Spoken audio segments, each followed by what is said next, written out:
কোন নবীরা পৃথিবীতে বুদ্ধিজীবী হয় না, সব নবীরা জ্ঞানী। নবীরা কি? সবাই বলে নবীরা কি? জ্ঞানী। কোন নবীরা বুদ্ধিজীবী নয়, সব নবীরা জ্ঞানী। নবীদের এই যে প্রদত্ত জ্ঞান কে দিয়েছেন? আরো জোরে বলুন, কে দিয়েছেন? আমার ভাইরা, কিছু নবীদের নামে আল্লাহ কোরআনুল কারীমের মধ্যে সূরা নাযিল করেছেন। ইব্রাহিম আলাইহিস সালামের নামে একটা সূরা আল্লাহ নাযিল করেছেন। ইউসুফ আলাইহিস সালামের নামে আল্লাহ একটা সূরা নাযিল করেছেন। আমার নবী, আপনার নবী, বিশ্ব নবীর নামে একটা সূরা, সূরা মুহাম্মদ নামক একটা সূরা আল্লাহ নাযিল করেছেন। কিন্তু লোকমান কোন নবী ছিল না, লোকমান কোন পয়গম্বর ছিল না, রাসূল ছিল না। আল্লাহ রাব্বুল আলামিন লোকমানের জন্য কেন সূরা নাযিল করলো? লোকমান আলাইহিস সালাম কোন নবী ছিল না, রাসূল ছিল না বটে, কিন্তু লোকমান ছিল একজন ভদ্র মানুষ। মানুষের সামনে থুতু ফেললে বেয়াদবি হবে বলে থুতু ফেলতো না।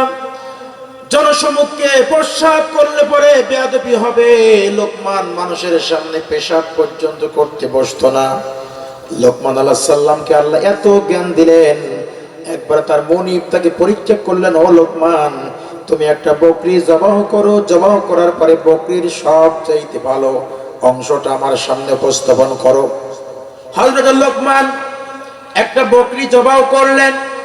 বকরির সবচাইতে ভালো জিনিসটা তিনি পছন্দ করলেন, তার কলিজা। কিছুদিন পরে মনিব আবার বললেন, ও লোকমান, আর একটা বকরি জবাহ করো, জবাহ করার পরে সবচাইতে খারাপ যে অংশ, সেই অংশ আমার সামনে রাখো। সেই দিন লোকমান আলাইহিস সালাতু ওয়াস সালাম তার মনিবের সামনে বকরির কলিজা উপস্থাপন করে রাখলে। মনিব জিজ্ঞাসা করল, লোকমান, এই বকরির সবচাইতে ভালো জিনিসটা উপস্থাপন করতে বললাম, সেটাও রাখলে তুমি কলিজা। একটা বকরির সবচাইতে খারাপ জিনিস আনতে বললাম, কখনো আনলে তুমি কলিজা। অর্থ কি জানতে চাই? লোকমান বলল, মনিব আমার, একটা মানুষের অঙ্গ প্রত্যঙ্গের ভিতরে তার হৃদয়টা যদি ভালো থাকে, অন্তর যদি ভালো থাকে, এই মানুষটা ভালো থাকবে। আর অন্তর যদি খারাপ হয়ে যায়, এই মানুষটা তখন আর মনুষ্যত্ব বোধ রেখে চলতে পারে না। একটা মানুষের হৃদয়, মনটা যদি ভালো হয়, তাহলে সেই মানুষটি ভালো হয়। আর একটা মানুষের হৃদয়, এই মনটা যদি খারাপ হয়, তাহলে সেই মানুষটি ভালো থাকতে পারে না। কথা বলো ঠিক না? আমার ভাইরা, কেউ কেউ বলেন লোকমান ছিল একজন দর্জি, কেউ বলেন লোকমান ছিল একজন কাঠমিস্ত্রি, আবার ইখতিলাফ রয়েছে, কেউ বলেন লোকমান আলাইহিস সালাম ছিলেন একজন হাবশী গোলাম। সবচেয়ে নির্ভরযোগ্য মত হলো তিনি একজন ছিলেন হাবশী গোলাম। আমার ভাইরা, তাহলে লোকমান সম্পর্কে আরো 9 বার আসুন। সূরা লোকমান 34 নম্বর আয়াতে কারিমা আল্লাহ কেন নাযিল করলেন, শানে নজুলটা কি ছিল? হারিস ইবনে হাবশা রাদিয়াল্লাহু তাআলা আনহু আল্লাহর নবীর খেদমতে হাজির হয়ে বলছে, রাসূলুল্লাহ, আপনার কাছে আমার 5টা প্রশ্ন, 5টা জিজ্ঞাসা। রাসূল বলেন, হারিস, কোন প্রশ্ন, কি বলতে চাও তুমি? হারিস বলল, ইয়া রাসূলুল্লাহ, 5টা প্রশ্ন, এই 5টা প্রশ্নের জবাব আপনাকে দিতে হবে। নবীজি বললেন, কোন প্রশ্ন তুমি বলো? হারিস বলল, ইয়া রাসূলুল্লাহ, 1 নম্বর প্রশ্ন হলো দুনিয়া কখন কিয়ামত কায়েম হবে। আমার 2 নম্বর প্রশ্ন হলো এই দুনিয়া কখন, কোন অঞ্চলে আল্লাহ বৃষ্টি বর্ষণ করবেন। হুজুর, আমার 3 নম্বর প্রশ্ন হবে আগামী মায়ের পেটের সন্তান ছেলে না মেয়ে। আমার 4 নম্বর প্রশ্ন, ইয়া রাসূলুল্লাহ, আগামী কালকে আমি কোথায় যাব, আমি কি খাবো, আমার রিজিকে তকদিরে কি লেখা আছে আপনাকে বলে দিতে হবে। 5 নম্বর জিজ্ঞাসা হলো, রাসূলুল্লাহ, আমি জন্মগ্রহণ করেছি যদিও মক্কায়, আমি ভালো করে জানি আমার মরণটা কোথায় হবে, কবে হবে, কোন স্থানে হবে। ইয়া রাসূলুল্লাহ, আপনাকে বলে দিতে হবে। এই 5টা প্রশ্নের জবাব যখন হারিস ইবনে হাবশা যখন আমার নবীর কাছে যখন জানতে চাইল, আল্লাহ বলে, জিবরাইল, দেরি করো না, তাড়াতাড়ি চলে যাও আমার নবীর কাছে। সূরা লোকমান 34 নম্বর আয়াত নিয়ে চলে যাও। সবাই পড়েন, ইন্নাল্লাহা ইনদাহু ইলমুস সাআহ ওয়া ইউনাজ্জিলুল গায়থা ওয়া ইয়ালামু মা ফিল আরহাম وما تدري نفس ماذا تكسب غدا وما تدري نفس بأي أرض تموت إن الله عليم خبير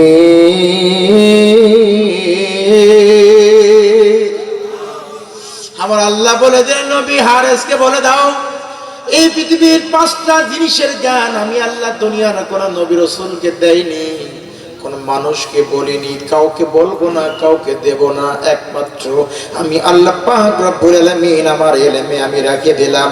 1 নম্বর জ্ঞান হলো দুনিয়া কখন কিয়ামত কায়েম হবে। 2 নম্বর হলো এই দুনিয়ার কোথায় কোন অঞ্চলে আমি আল্লাহ বৃষ্টি বর্ষণ করব, দুনিয়ার কোনো মানুষ বলতে পারবে না। মায়ের পেটে সন্তান ছেলে না মেয়ে এটা আমি আল্লাহ অন্য কাউকে বলতে দিব না, বলবো না। 4 নম্বর হলো তার রিজকে তার তকদিরে কি লেখা আছে, কি খাবে আগামী কালকে। 5 নম্বর হলো সেই জন্মগ্রহণ করেছে যদিও এই বালিদা নেয়ালপুর অঞ্চলে, কিন্তু মৃত্যুবরণ করবে কবে, কোন স্থানে তার মৃত্যু হবে। এই 5টা জিনিসের জ্ঞান আমি আল্লাহ আমার ইলমে আমার কুদরতে রেখে দিলাম। দুনিয়ার কোন মানুষদেরকে নবী রাসূলদেরকে আমি আল্লাহ বলবো না। বলতে পারে কেউ আপনি আগামীকাল কি খাবেন, খেতে পারবেন কিনা বলতে পারবেন? ভূমিকম্প হলো বারবার, এই ভূমিকম্পের মাধ্যমে এই পৃথিবী কবে ধ্বংস হবে, কিয়ামত কায়েম হবে, কেউ বলতে পারবে? রাসূল বলতে পারবে? প্রিয় ভাইরা কেউ বলতে পারবেন না। এই 5টা জিনিসের জ্ঞান আল্লাহ দুনিয়ার কোন নবী রাসূল কিংবা কোন মানুষদেরকে তথা কোরআনুল কারীমের ভিতরে আল্লাহ বলেছেন এই 5টা জিনিসের জ্ঞান আমার কাছে দুনিয়ার কেউ বলতে পারে না। কে বলেছেন? কে বলেছেন? আমার ভাইরা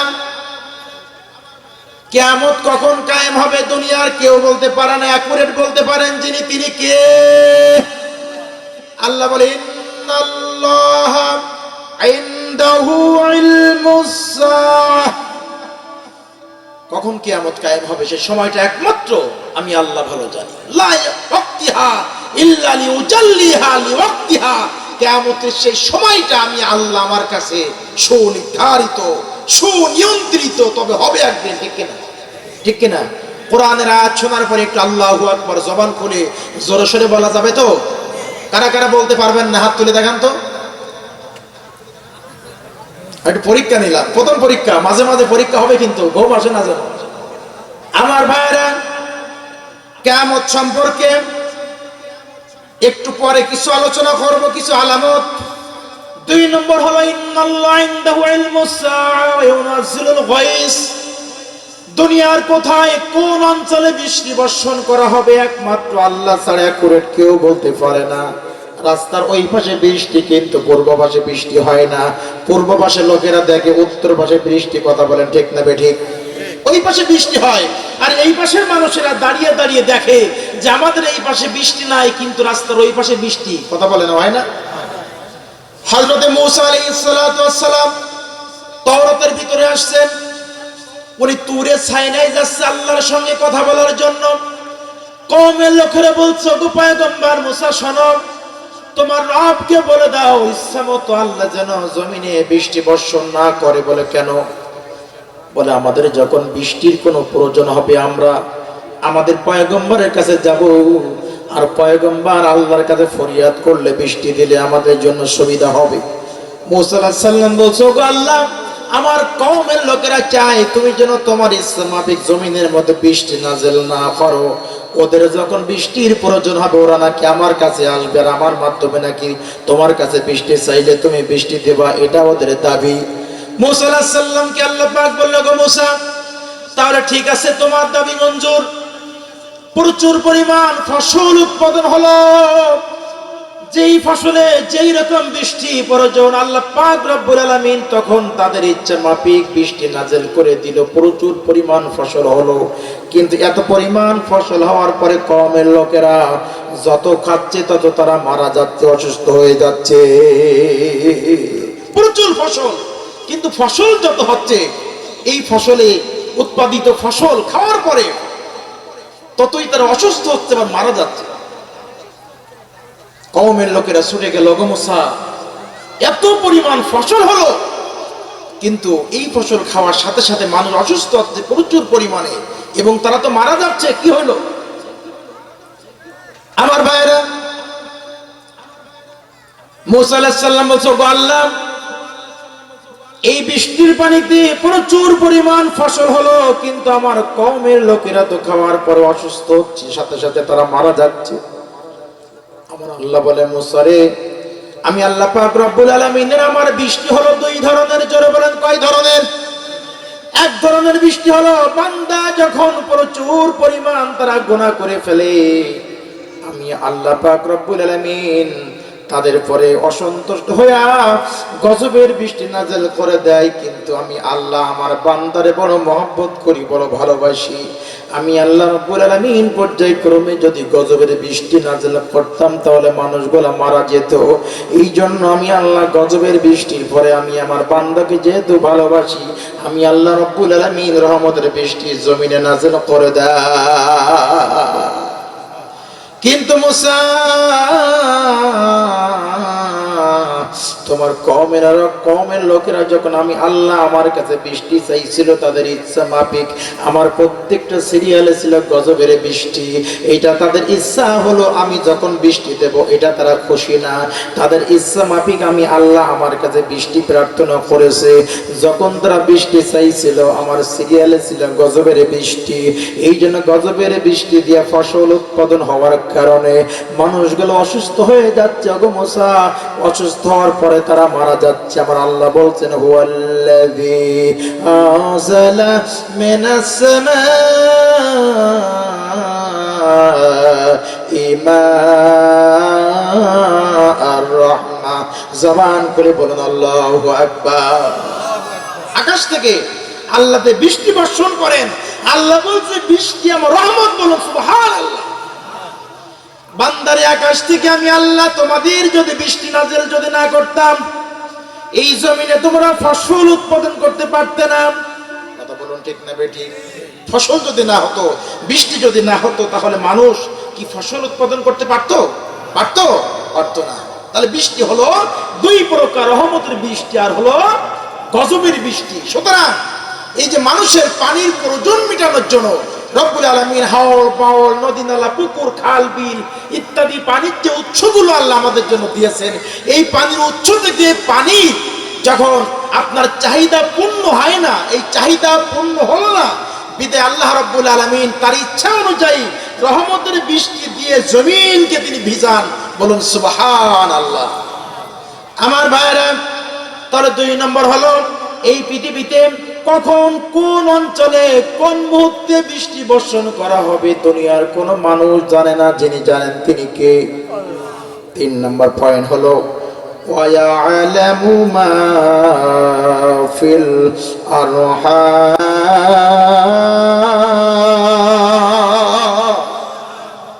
মায়ের পেটে সন্তান ছেলে না মেয়ে, এইটা অ্যাকুরেট করে কেউ বলতে পারে না, যিনি পারেন তিনি কে? এখন যদি বলেন হুজুর 6 মাস 7 মাস যাওয়ার পরে আল্ট্রাসাউন্ড করার সাথে সাথে বলে দিতে পারে এইটা ছেলে না মেয়ে, পারে কিনা? এই আয়াত যখন নাযিল হয়েছিল তখন কি আল্ট্রাসাউন্ড কোনো মেশিন ছিল? সুতরাং কোরআন হলো আপডেট, সমসাময়িক তাফসীর করে কোরআন। কোরআনে আল্লাহ বলেছেন, ইয়া আইয়ুহাল্লাযীনা আমানু লা তাকরাবুস সালাহ, খবরদার নামাজের ধারের কাছে যাও না, নামাজ পড়ো না। এখন যদি আপনি বলেন আল্লাহ নিজেই তো নামাজ পড়তে আমাদের নিষেধ করছে, নামাজ পড়বেন কেন? কিন্তু আল্লাহ কেন নিষেধ করেছে? ওয়ান্তুম সুকারা, খবরদার নেশাগ্রস্ত অবস্থায় তোমরা নামাজের নিকটবর্তী হও না। কে বলেছেন?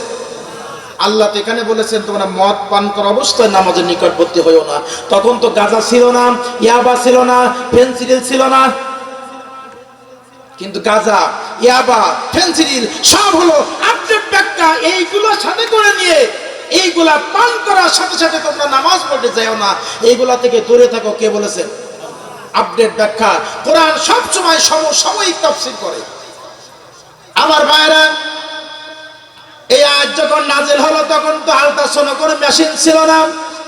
মায়ের পেটের সন্তান ছেলে না মেয়ে এইটা তখন বলার মতো কোনো মেশিন ছিল না। আপডেট তাফসীর হবে হুজুর, মায়ের পেটের সন্তান ভালো হবে না খারাপ হবে, সন্তান ভূমিষ্ঠ হওয়ার পরে এইটা চোর ডাকাত বাটপার হবে না এই সন্তান ভালো হবে, এইটা অ্যাকুরেট দুনিয়ার কোনো মানুষ বলতে পারে না।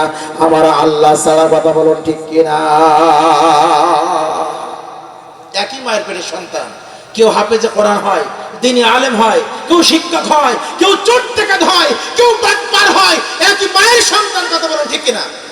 আল্লাহ বলছেন মায়ের পেটের সন্তান ভালো হবে না খারাপ হবে এটা অ্যাকুরেট আমি আল্লাহ ভালো জানি।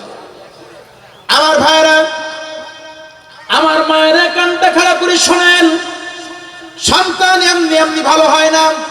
সন্তান ভালো করার কিছু মাধ্যম আছে। আমার বন্ধুরা, আমার ভাইরা, আমার সন্তান ভালো হয় সেই মায়ের, যে মা নিজে একজন পরহেজগার, নিজে একজন তাকওয়াবান, নিজে নামাজি। আমার ভাইরা, যেই মা সন্তানের স্বামীর আনুগত্য করে, যেই মা দৈনন্দিন জীবনে 5 ওয়াক্ত সালাত আদায় করে, রমজান মাসে রোজা রাখে, স্বামীর খেদমত করে, স্বামীকে ভালোবাসে, এই মায়ের পেট থেকে যত সন্তান আসে সেই সন্তানগুলা নিঃসন্দেহে ভালো সন্তানে পরিণত হয়। কথা বলুন ঠিক কিনা? সন্তান ভালো করার কিছু মাধ্যম আছে, বেয়াদবি নেবেন না। স্বামী আর স্ত্রী মিলনের ভিতরে একটা দোয়া আছে। এখন যদি আমাদের দাড়ি পাকা মানুষ যদি জিজ্ঞাসা করি চাচা এই দোয়াটা বলতে পারেন, কয়জন মানুষ বলতে পারবে বলেন তো একটু? যদি বলি আল্লাহ সূরা ফাতিহা জানেন, কয় না, তা আলহামদু পারো, তা একটু জানো আছে কিনা? বলে সূরা ইখলাস পড়েন, তা সূরা ইখলাস তো বাবা জানি না, কুল আল্লাহ জানো? হ্যাঁ তা জানি। কয় সৌদি আরব গেছিলাম, আজান শুধু বাংলায় হয় আর সব আরবিতে হয়। তার মানে আজানটা তার কাছে পরিচিত, এই জন্য আজানটা বাংলায় মনে হয় আর সব বলে আরবিতে হয়। আচ্ছা বলে আজান কি বাংলায়? আজান কি বাংলায়? আমার ভাইয়ের, আমার বাবারা খেয়াল করে শুনুন, পেটের সন্তান এইটা চোর হবে, ডাকাত হবে, হাইজ্যাকার হবে, টেন্ডারবাজ হবে, নাকি চাঁদাবাজ হবে, নাকি ভালো হবে, এইটা অ্যাকুরেট যিনি ভালো জানেন তিনি কে? কিন্তু আমার ভাইরা, সন্তান ভালো করার জন্য বাবা এবং মায়ের উভয়ের কিছু প্রচেষ্টা আছে। একটা কথা মনে রাখবেন আমার ভাইরা, হারাম পথে উপার্জিত সম্পদ দিয়ে যদি সন্তান যদি লালন পালন করেন, সেই সন্তান কোনোদিন ভালো সন্তান হয় না। হারাম পথে উপার্জিত সম্পদ দিয়ে যদি সন্তান লালন পালন করেন তাহলে সেই সন্তান কোনোদিন ভালো হবে না। কমিশনের টাকা, ডোনেশনের টাকা, চাঁদাবাজি করা টাকা, রাহাজানি করা টাকা, হাইজ্যাকারি করা টাকা, মানুষের পকেট থেকে ছিনতাই করে নেওয়া টাকা, কমিশনের টাকা, ভাগ বটোয়া করার টাকা, এই হারাম পথে উপার্জিত সম্পদ দিয়ে সন্তান লালন পালন করলে সেই সন্তান কোনোদিন মনুষ্যত্ববোধ অর্জন হয় না। কথা বলুন ঠিক না বেঠিক? এই সন্তান তো খারাপ হবেই হবে। আমার ভাইরা, দাদা মাইকে কথা বললি গলা শুকিয়ে যাচ্ছে কেন? একটু দেয়া যাবে না?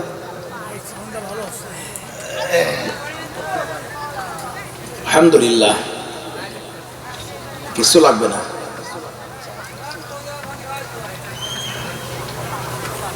প্রিয় ভাইরা, কি আপনারা ব্যস্ত আছেন না তো?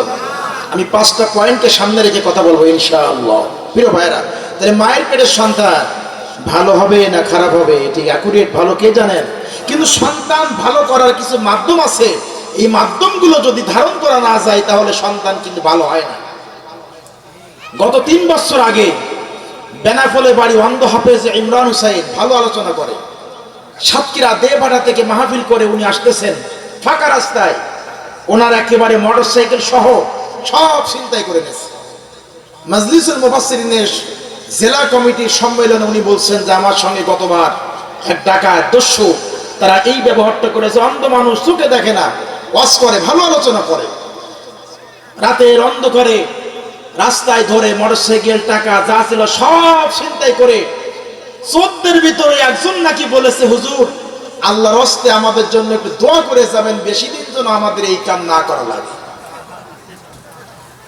তো অন্ধ হাফেজ ইমরান বলছে, বাবা তোমাদের জন্য সেই দোয়াটা আমি করলাম, আমি অন্ধ মানুষ, চোখই দেখি না, তোমার তো আল্লাহ দুইটা চক্ষু দিয়েছেন, আমার কাছ থেকে যা নিয়েছো, আমার গাড়ি এবং টাকা যা নিয়েছো, ছিনতাই করে রাহাজানি করে কেড়ে নিয়েছো, আমি এতটুকু দোয়া তোমার জন্য করলাম, আল্লাহ তাআলা আমাকে যেমন তৈরি করেছেন এই অবৈধ পথে উপার্জিত সম্পদ দিয়ে সন্তান তোমার যেটা জন্ম হবে আল্লাহ যেন অন্ধ ইমরানের মতন করে, এটা তোমার জন্য দোয়া। প্রিয় ভাইরা, এই জন্য সন্তান ভালো করার 1 নম্বর মাধ্যম হলো উপার্জন পুরুষ, আর 2 নম্বর মাধ্যম হলো গুরুত্বপূর্ণ মাধ্যম হলো মহিলারা। কথা বলো ঠিক কিনা? মহিলারা যদি ভালো না থাকে তাহলে সেই মায়ের পেটের সন্তানও ভালো হয় না, ভালো হয় না। ভাইরা আমার, বন্ধুরা আমার, আমার মা বোনেরা কানটা খাড়া করে শুনুন, মহিলাদের পেটের কয়েক ইঞ্চি জায়গা আল্লাহর কাছে এত গুরুত্বপূর্ণ একটা জায়গা। আমার বন্ধুরা আমার ভাইরা, এটা হলো একটা বাচ্চা উৎপাদন করার ফ্যাক্টরি। আমার ভাইরা আমার, বন্ধুরা আমার, যেই ফ্যাক্টরি বিস্কিট বলো ভালো, সেই ফ্যাক্টরির খরিদ্দারও থাকে বেশি। যে আইসক্রিমের ফ্যাক্টরি পরিষ্কার, ওই আইসক্রিমের ফ্যাক্টরির খরিদ্দারও থাকে বেশি। আমার ভাইরা, মহিলাদের পেটের কয়েক ইঞ্চি জায়গা আল্লাহর কাছে এত পবিত্র গুরুত্বপূর্ণ জায়গা। ওই ফ্যাক্টরি যদি ভালো থাকে, ওই ভালো ফ্যাক্টরি দিয়ে আল্লাহ পাক রব্বুল আলামিন আজ পর্যন্ত আব্দুল কাদের জিলানীর মতন সন্তান দুনিয়াতে নিয়ে আসতে পারে। আর যদি ওই ফ্যাক্টরি ভালো না থাকে তাহলে চোর ডাকাত, বাটপার, হাইজ্যাকার, টেন্ডারবাজ তারা পৃথিবীতে আসে। প্রিয় ভাইরা, এই জন্য ফ্যাক্টরি মহিলাদের অবস্থান তাদের যদি ভালো থাকে তাহলে সেই মা আজ পর্যন্ত আলেম ওলামার মতো সন্তান, আব্দুল কাদের জিলানী রাহমাতুল্লাহ আলাইহির মতন হাফেজে কোরআন পৃথিবীতে আসতে পারে। কথা বলো ঠিক না বেঠিক? ভাইরা আমার, বন্ধুরা আমার, কোরআনুল কারীম এমন একটা কিতাব, আল্লাহ পাক রব্বুল আলামিন বলেছেন, ওয়ানাজ্জালনা আলাইকা তিবয়ানাল লিকুল্লি শাইইন ওয়া হুদাও ওয়া রাহমাতাও ওয়া বুশরা লিল মুসলিমিন।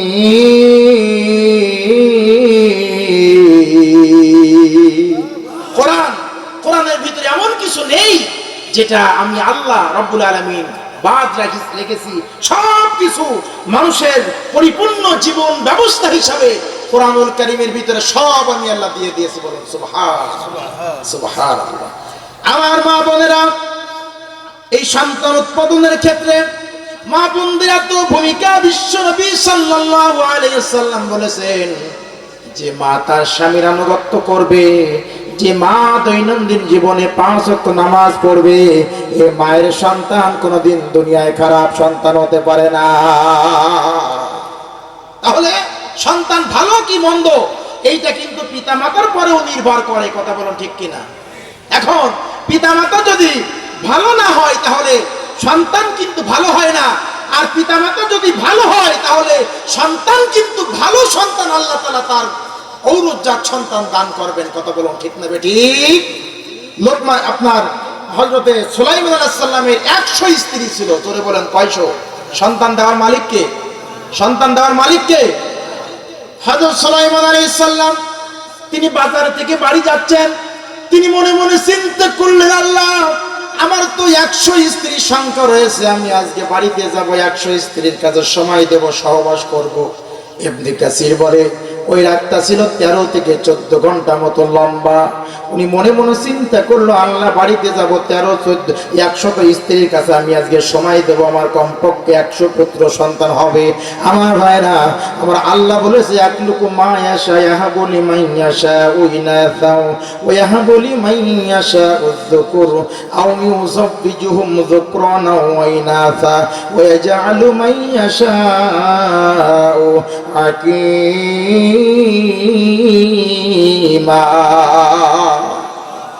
আমার আল্লাহ বলে, রে যাকে আমি একটা ছেলে দান করব, অথবা একটা মেয়ে দান করব, যাকে সব ছেলে দেব, যাকে সব মেয়ে দেব, যাকে ইচ্ছা আমি আল্লাহ আখিরাতুন করে রাখবো। ছেলে দেব না, মেয়ে দেব না, তাকে বন্ধ করে রাখবো, আখিরাতুন করে রাখবো। আমার ভাইরা, আমার আল্লাহ বলে, ও সুলাইমান, তুমি বাজার থেকে বাড়ি যাওয়ার মনে মনে চিন্তা করো, 100 স্ত্রীর কাছে সময় দেবা, 100 পুত্র সন্তান হবে ইনশাআল্লাহ। বলে নাই সন্তান সুলাইমান তুমি নিজে নিতে পারবা না, সন্তান দেওয়ার মালিক একমাত্র আমি আল্লাহ। চিৎকার দিয়ে বলুন মারহাবা। আর আমাদের কিছু মহিলারা দেখবেন সন্তান হয় না, তাই মাগুরাডাঙ্গা থানে যায়, আছে না, ওই জায়গায় গিয়ে চলে, আল্লাহ 2টা ছেলে 1টা মেয়ে দরকার, বলে 3টা ছেলে 1টা মেয়ে দরকার, 3টা মেয়ে 1টা ছেলে দরকার, অথবা আল্লাহ একটাও হয় না, একটা হলে অন্তত বাঁচে, বলে 1টা বাচ্চা দে রে আল্লাহ দে, কামাই খাওয়ার স্বাদ নাই, মরে গেলে মাটি দেবে কে, বলে কে বলে না। খানজাহানালি বাজারে গত বছর রাত 2টার দিকে সেখানে যেয়ে দেখলাম রাতেও মহিলা, একজনে জিজ্ঞেস করলাম বাড়ি কোথায়, কয় বাড়ি বগুড়ায়। মহিলা, বাড়ি বগুড়ায়, এখানে আসছেন কেন, বলে বাবার দরবারে আসছে। বাবার দরবারে কি, বলতে হুজুর দোয়া করেন, আমার ছেলে মেয়ে নেই, তাই বাবার দরবারে আসছে। আমি জানি যে এখানে আসলে নাকি ছেলে হয়, মেয়ে হয়। আমার স্বামী আছে তো, স্বামী আছে তো, ওই যে একজন সন্তানের জন্য শুধু হুজুরের কাছে যায়, হুজুর আমার জন্য দোয়া করেন, আমার তো ছেলে মেয়ে কোনো কিছু হয় না। হুজুর বলে ঠিক আছে, দোয়া করি বাবা, আল্লাহ যেন তোমার দেয়। তো 6 মাস চলে গেল, 1 বছর চলে গেল, হুজুর আপনি দোয়া তবে যা দিলেন না কেন, আমার তো ছেলে মেয়ে কোনো কিছু হয় না। তো বাবা তুমি বিয়ে করেছো কত আগে, হুজুর দোয়া করেন আগামী সালে 10 তারিখে আমার বিয়ের দিন। তা তোমার ছেলে মেয়ে হবে কেমনে, তুমি তো বিয়ে করোনি এখন। আমার মা বোনেরা, আমার ভাইরা, সন্তান যারা হয় না মাগুরাডাঙ্গা থানে যায়, ওই মাগুরাডাঙ্গা থান কিন্তু সন্তান দিতে পারে না, কথা বলুন ঠিক কিনা। আমার মায়েরা, আমার বাবারা, ওই থানের মধ্যে না গিয়ে যদি আল্লাহর নামে মান্নত করতে পারেন, আল্লাহ তোমার কাছে 200 রাকাত নফল নামাজের নিয়ত করলাম, আল্লাহ 900 রাকাত নফল নামাজের নিয়ত করলাম, রাতের অন্ধকারে তোমার জায়নামাজের পরে দাঁড়িয়ে গেলাম, আল্লাহ তোমার কাছে একটা প্রার্থনা হলো, ছেলে কিংবা মেয়ে তুমি আমার একটা দিয়ে দাও, সকল সমস্যার সমাধান আমি আমার আল্লাহ করে দিতে পারে, কথা বলুন ঠিক কিনা। সুলাইমান আলাইহিস সালাম তিনি মনে মনে চিন্তা করলেন, 100 স্ত্রীর কাছে আমি যাব, 100টা পুত্র সন্তান হবে, কারণ আমি তো প্রেসিডেন্ট, আমি চাকরি দেব, আমার রাজ্য নিয়ন্ত্রণ করবে 100টা পুত্র সন্তানে। আমার ভাইয়েরা, আমার আল্লাহ বলে, সুলাইমান রে, ও সুলাইমান 100 পুত্র সন্তান হবে, এটা তো মগের মূল্য না। আমার ভাইয়েরা, আল্লাহর নবী বসে আছেন, একজন সাহাবী এসে বলছেন, ইয়া রাসূলুল্লাহ সন্তান কি বন্ধ করা যাবে? নবীজি বললেন, তোমরা বন্ধ করা যাবে, কিন্তু তোমরা আজল করতে পারো। আজল বোঝেন তো, তোমরা আজল করতে পারো। নবীজি যখন বললেন তোমরা আজল করতে পারো, সাহাবী চলে যাচ্ছেন, নবী বললেন, এই এদিকে আসো, আজল করতে পারবা, ঠিক আছে, তবে যত রূহ আল্লাহ রূহের জগতে সৃষ্টি করেছেন, প্রত্যেকটা রূহ দুনিয়াতে না আসা পর্যন্ত কিয়ামত কায়েম হবে না। যার পিতামাতা নেই আদম আলাইহিস সালামের মতন আসবেন, যার বাবা নেই ঈসা আলাইহিস সালামের মতন আসবেন। তবে আল্লাহ রূহের জগতে যত রূহ সৃষ্টি করেছেন, প্রত্যেকটা রূহ দুনিয়াতে না আসা পর্যন্ত আমার আল্লাহ কিয়ামত কায়েম করবেন না। প্রিয় ভাইরা, এখন মনে করেন সুলাইমান আলাইহিস সালাম চিন্তা করলো 100 পুত্র সন্তান হবে। রাসূলের সাহাবী যখন চলে যাচ্ছেন, যে আজল করা যাবে, কই রাসূল ডাক দিলেন, খবরদার, সব সন্তান রূহগুলো দুনিয়াতে না আসা পর্যন্ত কিয়ামত কায়েম হবে না। ওয়ালা তাকতুলু আওলাদাকুম খাশিয়াতা ইমলাক, খবরদার, দারিদ্রতার ভয়ে, অভাবের তাড়নায় তোমরা যেন গর্ভের সন্তান নষ্ট করো না, হত্যা করো না। পেটের সন্তান হত্যা করলে জীবন্ত মানুষকে হত্যা করার দায়ে যে গুনাহ কবিরার ভিতরে লিপ্ত হবেন, একই অপরাধী হয়ে আদালতে আখিরাতে আপনাকে উঠতে হবে, কথা বলুন ঠিক কিনা। আমার ভাইয়েরা, নবী সুলাইমান স্ত্রীদের কাছে পর্যায়ক্রমে জিজ্ঞাসা করলে, স্ত্রী তোমার কি অবস্থা, কয় না কোনো কিছু মনে হয় না। তোমার কি অবস্থা? কয় না কোনো কিছু মনে হয় না। তোমার কি খবর? কয় কোনো কিছু মনে হয় না। আমার ভাইয়ের, আমার বন্ধুর, আমার আগেরকার যুগের মা বোনেদের গর্ভে যখন সন্তান আসতো, হাসপাতাল ক্লিনিকে নেওয়া লাগতো না, অটোমেটিক ভাবে বাড়ি দেখেন সন্তান ডেলিভারি হয়ে যেত। এবং মায়েরা ছিল অত্যন্ত লজ্জিত। এখন দেখবেন সমাজে কিন্তু লজ্জা শরম গেছে কমিয়ে। কথা বলুন ঠিক কিনা? দেখি এখন লজ্জা কোথায়? মাথার কাপড় ফেলে এত লোকের ভিড়ে কেন মাগো পুরুষ মানুষ ঠেলে? ওরে মুসলমানের মেয়ে, তোমার শরীর থাকবে ঢাকা, মাথা পিটার পেট কেন মাগো এমন কায়দায় ফাঁকা? আশ্চর্যকে সাজে তুমি আসলে মার্কেটে, একলা কেন? স্বামী কোথায় আসেনি কেন সাথে? ওই এখন আর স্বামী লাগে না, এখন মহিলারা স্বয়ং সম্পন্ন। পাইকাসায় যারা গেছেন, ওখানে একটা বাজার আছে যার নাম হলো বউ বাজার। ওখানে দেখবার সব মাইয়া লোক যারা, তারা করবে দোকানদারি, আর মহিলারা দোকানদারি। যেখানে খরিদ্দার আছে সেখানে, কথা বলুন ঠিক কিনা, মহিলারা দোকানদারি করে। আর ওখানে মহিলা, পুরুষ কোনো দোকানদার না, তবে পুরুষ খরিদ্দার হতে পারবে। তার মানে মহিলা দোকানদার, যেখানে খরিদ্দার আছে এই খরিদ্দার কি বন্ধ করা যাবে? আর সব ইয়ং খরিদ্দার। মহিলারা যেখানে দোকানদার, সেখানে সব একেবারে ইয়ং খরিদ্দার যাবে। আমার ভাইয়ের, আমার বাবার, আমার মহিলাদের ভিতরে, মা বোনদের আছে ইজ্জত পর্দার ভিতরে। আমার মা সর্বপ্রথম ইসলাম কবুল করেছে আগে পুরুষ না মহিলা? আপনারা জোরে বলেন, আরো জোরে বলেন, পুরুষ না মহিলা? সবাই বলেন, জোর হলো না। নাম কি? খাদিজা। আমার ভাইরা, আমার মা বোনের, আমরা পুরুষ আমরা করতে পারলাম না। তোমরা আগে ইসলাম কবুল করেছো। আমার নবীজির দুর্দিনে, আমার নবীজি যখন খাদিজার সঙ্গে যখন বিবাহ করেছিল, খাদিজার সঙ্গে বিবাহ করার পরে মক্কার কাফেররা খাদিজার সঙ্গে ব্যবসায়িক সম্পর্ক ছিন্ন করে ফেললো। খাদিজা বলল, হে মক্কার বাসীরা শোনো, তোমরা তো আমাদের সঙ্গে, আমার সঙ্গে ব্যবসায়িক সম্পর্ক ছিন্ন কেন করে ফেললে? আরবের ব্যবসায়ীরা বলেছিল, খাদিজা রে, তুমি কুরাইশ বংশের নারী, তোমার চাইতে দান সম্পদ এই মুহূর্তে মক্কার দ্বিতীয় কারণ নাই। কিন্তু তোমার মতন ধনী খাদিজা একজন গরিব মুহাম্মাদের সামনে কেমনে তুমি বিবাহ করতে পারো? এই কারণে তোমার সঙ্গে আমাদের ব্যবসায়ী সম্পর্ক ছেদ হয়ে গেল। হযরত আম্মা খাদিজা বিনতে খুওয়াইলিদ রাদিয়াল্লাহু তাআলা আনহা মানুষদেরকে ডাকলেন, হে মক্কার বাসীরা, তোমাদেরকে বলে দিতে হবে মুহাম্মাদের চাইতে কোনো ভালো মানুষ মক্কায় আছে কিনা? বলে তা নাই। মুহাম্মাদের চাইতে কোনো আমানতদার মানুষ মক্কায় আছে কিনা? বলে তাও নাই।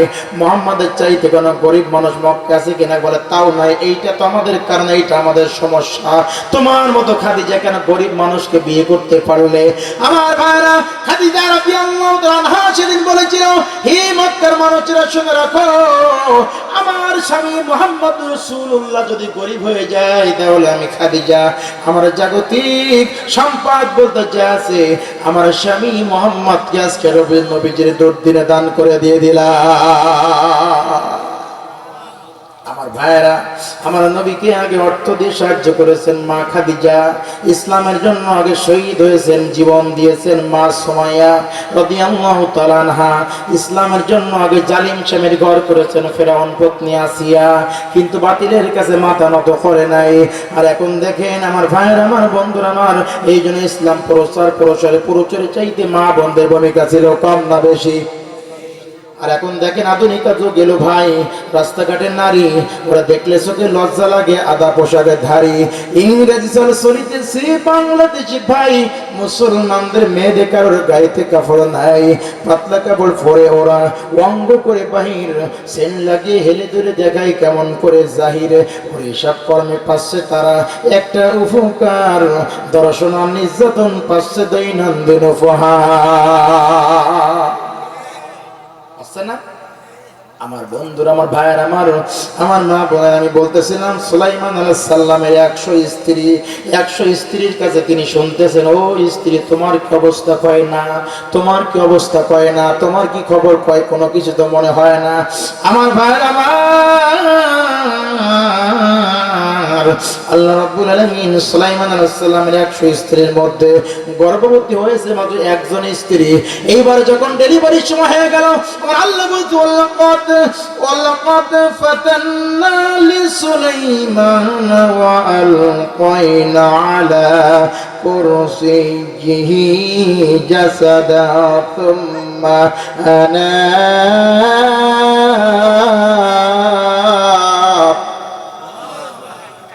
সন্তান ডেলিভারির সময় হয়ে গেল।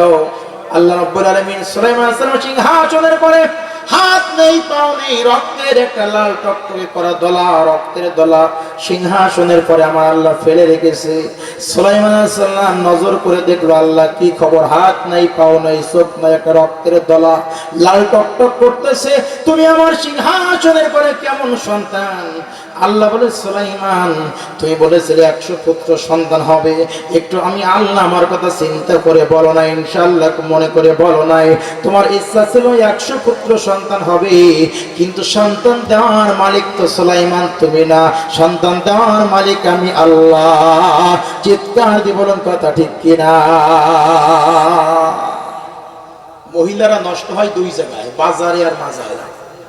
বেশি নষ্ট হয় 2 জায়গায়, বাজারে আর মাজারে। আমার ভাইয়ের, আমার বন্ধুরা, আমার মহিলারা 2 জায়গায় বেশি নষ্ট হয়, বাজারে আর মাজারে। এখন আমাদের দেশের মাজার পূজা কম না বেশি? ওই যে শিল্পী শরীফ একটা গান গাইছিল, একটু দাঁড়াও মায়েরে দেখিও গ্রামবাসী। তার কিছুদিন পরে উনি চিত্রজগতে একটা গান লিখলো, বন্ধু লাল গোলাপি কই রইলা রে। আমার ভাইরা, এখন দেখবেন শিল্পী শরীফ ছাড়া মাজার গোলা চলে না। আমার ভাইরা, আমার বন্ধুরা, আমার এই জন্য দেখবেন বলে, খাজা বাবার মরিদ হলে নামাজ রোজা লাগবে না। বলেন নাউজুবিল্লাহ। খাজার কাছে গেলে নামাজ রোজা লাগবে না? লাগবে না? নামাজ লাগবে। আমার ভাইয়ের, আমার বলে, জম জম চম চম খাজা বাবা, খাজা বাবার মরিদ হলে নামাজ রোজা লাগবে না। এরকম জিকির আছে না নাই? আমার ভাইয়ের, আমার নামাজ যদি না পড়েন তাহলে মুসলমানই তো ঠিক থাকে না। বন্ধুগণের, আমার ভাইয়ের, আমার খেয়াল করে শুনুন, আপনি মুসলমান, আপনি কিভাবে পরিচয় দিবেন আপনি মুসলমান? আপনার দাড়িতে মুসলমান চেনা যায় না, টুপিতে মুসলমান চেনা যায় না, গায়ের লম্বা জুব্বায় কিন্তু মুসলমান চেনা যায় না। কারণ এখন আমি চিন্তা করে দেখলাম, দাড়ি শুধু মুসলমান রাখে না, দাড়ি একজন অমুসলিমও দাড়ি রাখে। কথা বলুন ঠিক কিনা? কারণ বৈজ্ঞানিকভাবে দাড়িতে 3টা লাভ আছে। দাড়িতে 1 নম্বর লাভ হলো দাড়িতে নিজের চেহারার উজ্জ্বলতা বৃদ্ধি পায়, এটা মুসলমানের দরকার, একজন মুসলিমের দরকার। 2 নম্বর হলো দাড়িতে যারা ক্লিন শেভ যারা করবে না, সহজে সেক্স পাওয়ার নষ্ট হবে না। এইভাবে বৈজ্ঞানিকভাবে প্রমাণিত দাড়িতে মৌলিকভাবে 3টা লাভ আছে। এই 3টা লাভ মুসলমানের যেমন দরকার, একজন বেঈমান কাফের ঠিক তদ্রূপ ভাবে দরকার।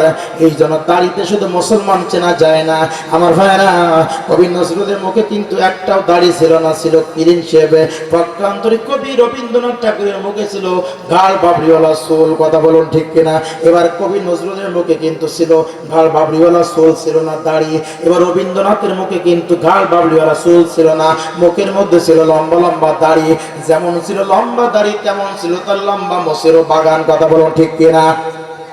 মোষ যদি না কাটে রবীন্দ্রনাথ, তাহলে এই মোষ রাখা অবস্থায় যদি ডাল খায় আর যদি ভালো করে পরিষ্কার পরিচ্ছন্ন না হয়, তাহলে কি মনে হয় কোন? বন্ধুরা আমার, এই জন্য কবি গুরু রবীন্দ্রনাথ কবি নজরুলকে ডাক দিল, হে কবি কাজী নজরুল, তুমি তো করিয়াছ ভুল, দাড়ি না রেখেছো কেন তুমি মাথায় বাবরি চুল?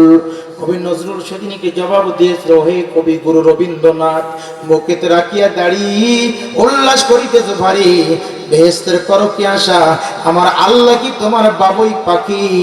কালেমা না পড়িলেও তোমার দাড়িতে বাঁধিবে বাসা। আমার ভাইয়েরা, কবি নজরুল বোঝাতে চাইছিল, হে কবি গুরু রবীন্দ্রনাথ, শোনো, তোমার মুখে লম্বা দাড়ি যেমন আছে, মুখে দাড়ি তেমন আছে মোষের বাগান, কিন্তু আমি নজরুল, আমার কোনো দাড়ি নাই, কিন্তু দাড়িওয়ালা রবীন্দ্রনাথের চাইতে দাড়িবিহীন নজরুলের মর্যাদা আমার আল্লাহর কাছে কোনো অংশে কম নয়। চিৎকার দিয়ে বলুন কথা ঠিক কিনা? তাহলে দাড়িতে শুধু মুসলমান চেনা যায়? কথা বলেন যায়? এখান থেকে দাঁড়িয়ে আপনি 3 সপ্তাহ শেভ করবেন না, 10 টাকার একটা টুপি কিনে খুলনা শহরে চলে যাবেন, দাড়ি দেখার কারণে লোক কি আপনার সালাম দেবে না? আমি ক্লাস 9-এ পড়ুয়া পর্যন্ত আমার গ্রামে একজনকে আমি সালাম দিতাম। তো এরপরে চিন্তা করলাম এই লোকটা তো আসলে মুসলিম না, তাকে সম্মান দেওয়া যায়, আদব দেওয়া যায়, কিন্তু সরাসরি সালাম দেবো কেন? কিন্তু আমি বুঝতাম না কোনোদিন লোকটা মুসলিম অমুসলিম, এটা কোনোদিন চিনতে পারিনি। তার গায়ে থাকতো পাঞ্জাবি আর মুখে বিশাল দাড়ি। আমার কেউ বলিনি কোনোদিন, আমি দেখা হওয়ার সাথে সাথে আসসালামু আলাইকুম। আমার বন্ধুরা, আমার ভাইয়ের, আমার এই জন্য মুসলমান শুধু দাড়িতে চেনা যায় না, দাড়িকে কিন্তু আমি ছোট করিনি, অবশ্যই রাসূলের সুন্নাত। এই পাগড়িতে মুসলমান চিনা যায় না। আমাদের 3 জনের মাথা এক জায়গায় করলে যেমন বড় হয়, তার চাইতে পাগড়িতে বিশাল বড় ছিল মনমোহন সিং এর মাথা। কথা বলুন ঠিক কিনা? কিন্তু ইমান কি ছিল আমার ভাইরা? নজরুল ইসলামের কিন্তু দাড়ি ছিল না, কিন্তু মৃত্যু শয্যায় সজ্জিত অবস্থায় আল্লাহর কাছে একটা প্রার্থনা করেছিল, আল্লাহ তোমার কাছে আমি সারাটা জীবন তোমার কাছে আমি কলেমা লিখেছি, তোমার নামে আমি গান লিখেছি, আমার কণ্ঠটা তোমার কাছে ব্যয় করেছি, আমার কবিতা লিখে লিখে ছেলেমেয়েরা পরীক্ষায় পাশ করা লেগেছে, কিন্তু আল্লাহরে মৃত্যু শয্যায় সজ্জিত হয়ে তোমার কাছে আমার আর কোনো দাবি না, তোমার কাছে একটাই দাবি হলো মসজিদেরই পাশে আমায় কবর দিও ভাই, যেন মসজিদের গর্ভতে মসজিদের আজান শুনতে পাই। বলুন মারহাবা। সেই দোয়া আল্লাহ কবুল করেছে না? আল্লাহ কবুল করেছে না? ঢাকা বিশ্ববিদ্যালয় কেন্দ্র মসজিদে সামনে যারা গেছেন, তারা নজরুলের কবরটা সেখানে খোদাই করা, গেঁথে দেওয়া কবর, সেখানে আপনারা দেখেছেন নিশ্চয়ই। ভাইয়ের আমার, তাই মনমোহন সিংহের মাথায় বিশাল পাগড়ি ছিল, কিন্তু ঈমান ছিল না। কিন্তু আপনার আমার মাথায় পাগড়ি নেই, কিন্তু কি আছে জোরে বলেন? যার ঈমান নাই তার কোনো কিছু নাই। আমার ভাইরা, ঈমানবিহীন টুপিতে কোনো মূল্য নাই, আর ঈমানবিহীন পাগড়িতে কোনো মূল্য নাই। আমার বন্ধুরা, আমার এই গায়ের লম্বা জামা দিয়েও কিন্তু মুসলমান চেনা যায় না। এখন দেখবেন পাঞ্জাবি শুধু মুসলমানেরা ব্যবহার করে না, অনেক অমুসলিমের গায়ে মুসলমানের চাইতে ভালো ভালো পাঞ্জাবি আছে না? না আছে? আমার ভাইয়েরা যদি বলো হুজুর আপনি কি পাঞ্জাবিকে ছোট করলেন, নেগলেক্ট করলেন নাকি? না, বিশ্বনবীর সুন্নাত কোনোদিন ছোট করা যাবে না। তবে শুধুমাত্র মাথার টুপি আর বুকের দাড়ি, গায়ের লম্বা জামা, মাথার পাগড়ি দিয়ে কিন্তু মুসলমান শনাক্ত করা যায় না, পার্থক্য করা যায় না। ওরে মুসলমান যদি চিনতে চাও, আজান দিলে চিনে নিও। আজান দিলে হরিপদ, তারাপদ, রামপদ, গুরুপদ, শ্যামপদ, কালীপদ, ওরা মসজিদে যাবে না। কিন্তু আব্দুল করিম, আব্দুল সত্তার, আব্দুল জব্বার তারা ঘেরের পরে যায় নামাজ বিছায়ে নামাজ শুরু করে দেবে। ওরে ব্যবসা প্রতিষ্ঠানে আমার আল্লাহর জন্য তারা নামাজ আদায় করা শুরু করে দেবে। আজান দেওয়ার সঙ্গে সঙ্গে উযু করে পবিত্র হয়ে আল্লাহর মসজিদে যায় তারা নামাজ আদায় করবে। এইটা দেখে দেখে চিনে নিও এই লোকটা মুসলমান আর এই লোকটা কাফের, এই লোকটার ভিতরে ঈমান আছে আর এই লোকটা কাফের। আমার কথা না, মদিনার কামলিওয়ালা বিশ্ব নবীজি সাল্লাল্লাহু আলাইহি সাল্লাম বলেছেন, বাইনাল আবদু বাইনাল কুফরি তারকুস সালাহ, একজন কাফির আর একজন মুমিনের মধ্যে পার্থক্য করে দেয় হলো নামাজ। একজন কাফের মসজিদে গিয়ে নামাজ আদায় করে না, আর একজন ঈমানদার নামাজ আজান দিলে মসজিদে না গিয়ে বাড়ি বসে থাকে না। চিৎকার দিয়ে বলুন কথা ঠিক কিনা? আওয়াজ একটু কম হয়ে গেল যে। তার মানে বলে হুজুর আমরা তো ওয়াজ শুনতে আসছি, ঈশার নামাজে তো পড়ে আসিনি, এখন আপনি যা বললেন এখন আমরা জবাবটা দিব কিভাবে? এমন লোক আছে না? জানাজা নামাজ পড়তে যায় কিন্তু আসরের নামাজের পরে জানাজা আসরের নামাজ পড়ে না। 10 কিলোমিটার দূর থেকে আসে, অমুক ভাইয়ের অমুক নেতা মারা গেছে, জানাজা নামাজ পড়তে যাব, কিন্তু আসরের নামাজ পড়ে না, জোহরের নামাজ পড়ে না। ফরজ নামাজে মসজিদে জামাত হয় আর এই নেতা বাইরে দাঁড়াই থাকে জানাজা পড়ার জন্য। ওরে যার ফরজ নামাজ নাই তারা জানাজা নাই, যার ফরজ নামাজ নাই তার ঈমান আমল কিছু নাই। অনেকে বলে আমি নামাজ না পড়লো কি হবে, আমার ঈমান তো ঠিক আছে, বলে কি বলে না? আছে না? ওরে নামাজ পড়ি না কি হবে, আর ঈমান ঠিক আছে। আচ্ছা ঈমান তো নষ্ট হবে, তা থাকলেই না নষ্ট হবে? নামাজ পড়ে। এই নামাজ ফরজ ছিল কয়েকটা বলেন তো? কয়েকটা ফরজ ছিল? মেরাজে নামাজ ফরজ হয়েছিল কয়েকটা? জোরে বলেন সবাই, কয়েকটা? কি আলোচনা আধা ঘন্টার মতো সালামে যাবেন তো? যাবেন তো? 12টা পৌনে 12টা, ইনশাআল্লাহ ইনশাআল্লাহ পৌনে 12টা, আধা ঘন্টা যা বলবো তাই ইনশাআল্লাহ। প্রিয় ভাইরা, আমার ভাইরা, এই মেরাজ রাতে আমার নবীর পরে নামাজ ফরজ হয়েছিল কয় ওয়াক্ত? সবাই জবান খুলে বলেন কয় ওয়াক্ত? আরো জোরে বলেন। এখন আমরা পড়ি কয় ওয়াক্ত?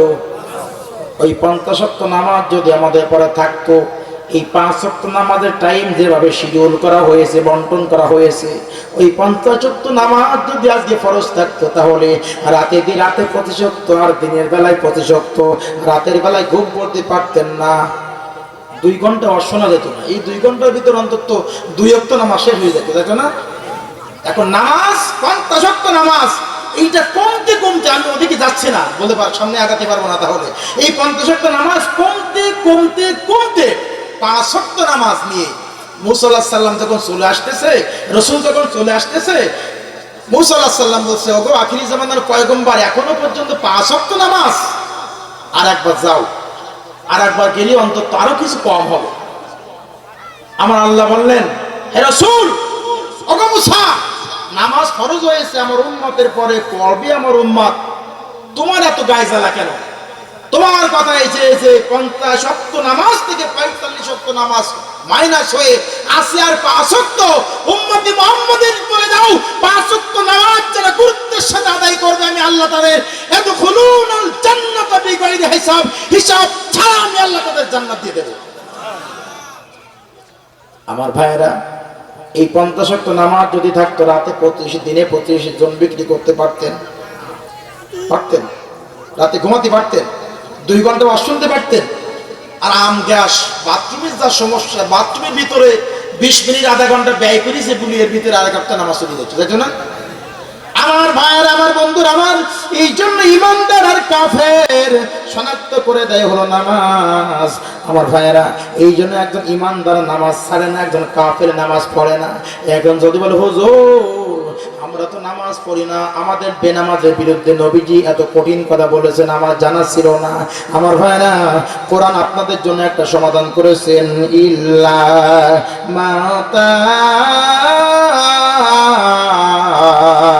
ওয়া আমানা ওয়া আমিলা সালিহান ফাউলাইকা ইউবাদদিলুল্লাহু সাইয়্যাতিহিম হাসানাত ওয়া কানাল্লাহু গফুরুর রহিমা।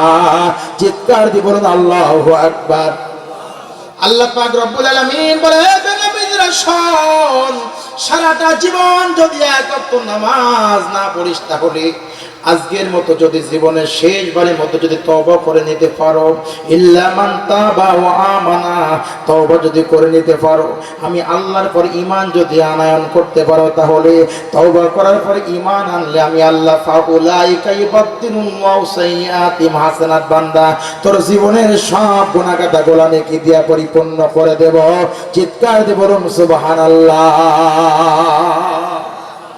আল্লাহ যদি আমাদের সবাইকে মাফ করে দেয়, আল্লাহর কাছে কৈফিয়ত নেওয়ার মতন এমন কেউ কি আছে? জোরে বলেন আছে? আর আল্লাহ যদি আমাকে মাফ না করে দিয়ে আমাদের সবাইকে জাহান্নামের আগুনে দেয়, তাহলে তার কাছে কৈফিয়ত নেওয়ার মতন কেউ কি আছে? কেউ নাই। ফাআলুল লিমা ইউরিদ, তিনি যা ইচ্ছা তাই করতে পারেন, তার কোনো ক্যাবিনেট নেই, শেয়ার নেই, ডোনার নেই, বস নেই, বিগ বস নেই, শেল্টার নেই, কোনো কিছু তার প্রয়োজন হয় না, তিনি নিজেই এককভাবে তিনি সিদ্ধান্ত করেন। কত বড় ঠিক কিনা? আমার ভাইয়ের, আমার বন্ধুর, আমার আচ্ছা, আমাদের মরা লাগবে না? মরা লাগবে না? আজকে দেখেন, সাবেক 3 বারের প্রধানমন্ত্রী আজরাইল কি কোনো কথা শুনবে? শুনবে আজরাইল? সামনে যদি সময় থাকে ইনশাআল্লাহ কিছু কথা চলে আসতে পারে আলোচনার ভিতরে, আল্লাহ যদি কবুল করে। বন্ধুরা আমার, ভাইয়ের আমার, আমি আলোচনা করতেছিলাম ওই আলামু মা ফিল আরহাম, মায়ের পেটের সন্তান ভালো হবে না খারাপ হবে অ্যাকুরেট করে একমাত্র আল্লাহ বলতে পারেন। এবার আমার আল্লাহ বলছে, ওমা তাদরি নাফসুম মাযা তাকসিবু গাদা, আগামী কালকে তুমি কোথায় যাবা, কি খাবা, কি উপার্জন করবা, তোমার তাকদীর কি লেখা আছে, এটা অ্যাকুরেট করে আল্লাহ পাক রব্বুল আলামিন ছাড়া দুনিয়ার কোনো মানুষ বলতে পারে না। চিৎকার দিয়ে বলুন কথা ঠিক কিনা? আপনি খেতে বসছেন দুপুরবেলায় বাড়িতে, ভিআইপি ভাবে খেতে বসছেন, খেতে বসার পরে হঠাৎ করে মোবাইলের সামনে রিংটোন বেজে উঠছে, মোবাইলটা কানে ধরেছে, খাদ্য রেখে ওইখান থেকে দৌড় দিয়ে একেবারে খুলনা মেডিকেল কলেজ হাসপাতালে শুকনো চিড়ে রুটি আর কলা এও আপনার রেজেকে থাকতে পারে। কথা বলুন ঠিক কিনা?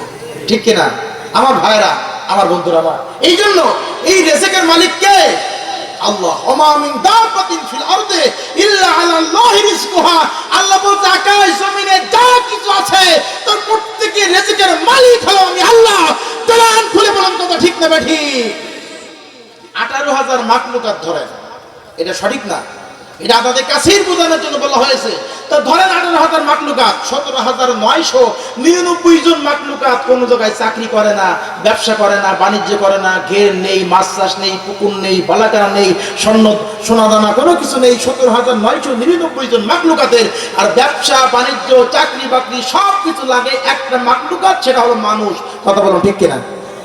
তাহলে 17,999 জন মাখলুকাতে যিনি খাওয়ায় তিনি কে? জোরে বলেন। আমারে খাওয়ায় কে? আপনাকে। যদি বলেন আমি জন বিক্রি করি তাই খাই, আল্লাহ যদি একের বিকলঙ্গ করেন হাত, আল্লাহ যদি আপনার পাওয়ারকে বিকলঙ্গ করেন, তাহলে কি আপনি জন বিক্রি করতে পারবেন? পারবেন না। আমার বন্ধুরা, আমার ভাইয়েরা আমার, আমরা 5 নম্বর পয়েন্টে চলে যাব। আমা তাদরি নাফসুম মাযা তাকসিবু গাদা আমা তাদরি নাফসুম বিআইয়ারদিন তামুত। আমার ভাইয়েরা, আল্লাহ পাক রব্বুল আলামিন বলেন, হারিস ইবনে হাবশা আমার নবীকে বলে দাও, জন্মগ্রহণ করেছো যদি তুমি এই নিয়ালপুর কালীবাড়ি অঞ্চলে, কিন্তু তোমার মরণ কোথায় হবে, কোন অঞ্চলে, কোন মুহূর্তে হবে, এটা একমাত্র আমি আল্লাহ, আমি ছাড়া দুনিয়ার কোনো মানুষ বলতে পারে না। কথা বলুন ঠিক কিনা? আমার আল্লাহ বলে, আমা কানা লিনাফসিন আন তামুতা ইল্লা বিইজনিল্লাহি কিতাবাম মুআজ্জালা। আল্লাহু আকবার। আল্লাহ বলছে আমার অনুমতি ছাড়া কোনো মানুষ মৃত্যুবরণ করে না। কি বললেন? আল্লাহ। ভাইরা, আজকে দেখুন কালীবাড়িতে কাপড়ে কাপড় পাওয়া যায়, আছে না? আছে। মনে করেন আমরা এখানে যারা বসে আছি, গাবতলী থেকে এখন ট্রাকের যে কাফনের কাপড়টা, যে বান্ডেলটা বাইন্ডিং করা হচ্ছে, হতে পারে এরকম এই নিয়ালপুর কালীবাড়ি অঞ্চলের কেউ না কেউ ওই ট্রাকের ভিতরে কাপড় প্রস্তুত আসতে চলে এইখানে নামবে, ওই থান থেকে কাপড় কেটে আমার আর আপনার অথবা কাউকে থাকতে হতে পারে এরকম যে এর ভিতরে একজন রয়েছে, ওই বাইন্ডিং এর কাপড়ের ভিতরে কাপড় আসতেছে, ওই কাপড়ে তার কাপড় হবে। আছে কিনা? হতে পারে না? এইখান থেকে মাহফিল শেষ করে আখিরি দোয়া নিয়ে যে বাড়ি চলে যেতে পারবো, এরকম ওয়ারেন্টি কিংবা গ্যারান্টি আছে কি? এই মোবাইলের কোম্পানি 1 বছর গ্যারান্টি দেয় একটা মোবাইলের। একটা ফ্রিজ কিনবেন আপনি, তার ওয়ারেন্টি হলো 10 বছর দিচ্ছে কোম্পানি। এখন প্রিয় ভাইরা, এই যে একটা ফ্রিজের গ্যারান্টি হলো 10টি বছর, তাহলে যে মালিক এই ফ্রিজটি কিনেছে, বলেন তো এই মালিকের কি 1 মিনিট ওয়ারেন্টি গ্যারান্টি আছে? নাই। এই মোবাইলের 1 বছর, এই মোবাইলের মালিকের কি 1 দিন ওয়ারেন্টি গ্যারান্টি আছে? এই মোবাইলের মালিক যদি মারা যায়, তাহলে ওয়ারেন্টি কার্ডটা কাস্টমার কেয়ারে ফেলে দিলে ফ্রি সার্ভিসিং করবে ওয়ারেন্টি থাকার কারণে। তার মানে মালিক নেই, মালিককে খোঁজা হবে না, খোঁজা হবে, দেখা হবে তার ওয়ারেন্টি কার্ডটা আছে কিনা। তাহলে একটা মোবাইলের গ্যারান্টি আছে, কিন্তু একজন মানুষের কোনো গ্যারান্টি নেই। কি বলেন, আছে নাকি? নাই। আল্লাহ বলে, ওয়ামা তাসকুতু মিন ওয়ারাকাতিন ইল্লা ইয়ালামুহা। গাছ থেকে একটা পাতা পড়ে, সেটা আমি আল্লাহ জানার বাইরে হয় না। আমার ভাইয়া, আমার আল্লাহ বলছেন, আমার আল্লাহ পাক রব্বুল আলামিন বলছেন, আইনামা তাকুনু ইউদরিকুমুল মাউত ওয়ালাউ কুনতুম ফি বুরুজিম মুশাইয়াদা। ও দুনিয়ার মানুষেরা, মৃত্যুর ভয়ে তোমরা যদি সুরক্ষিত দুর্গের ভিতরে চলে যাও, সেই মৃত্যু ওইখানে প্রবেশ করার জন্য কোনো জানালা, কোনো দরজার প্রয়োজন হবে না। চিৎকার দিয়ে বলুন কথা ঠিক কিনা? বলে, মরণ থেকে পালাও তুমি, মরণ তোমায় লইবে ঘিরি, যদিও শুধু আকাশ পানি লোকায় সেটাই লাগিয়ে সিঁড়ি। এ মহারোগের চিকিৎসক নাই, নাই সে ঔষধ জগতে, খোঁজে একাতর হইলে কি হবে, পারিবে না তারে ফেরাতে। আজকে দেখেন 3 বারের সাবেক প্রধানমন্ত্রী, এই যে তার মৃত্যু, এই মৃত্যু থেকে প্রধানমন্ত্রী বাঁচতে পারবে? বাঁচতে পারবে না।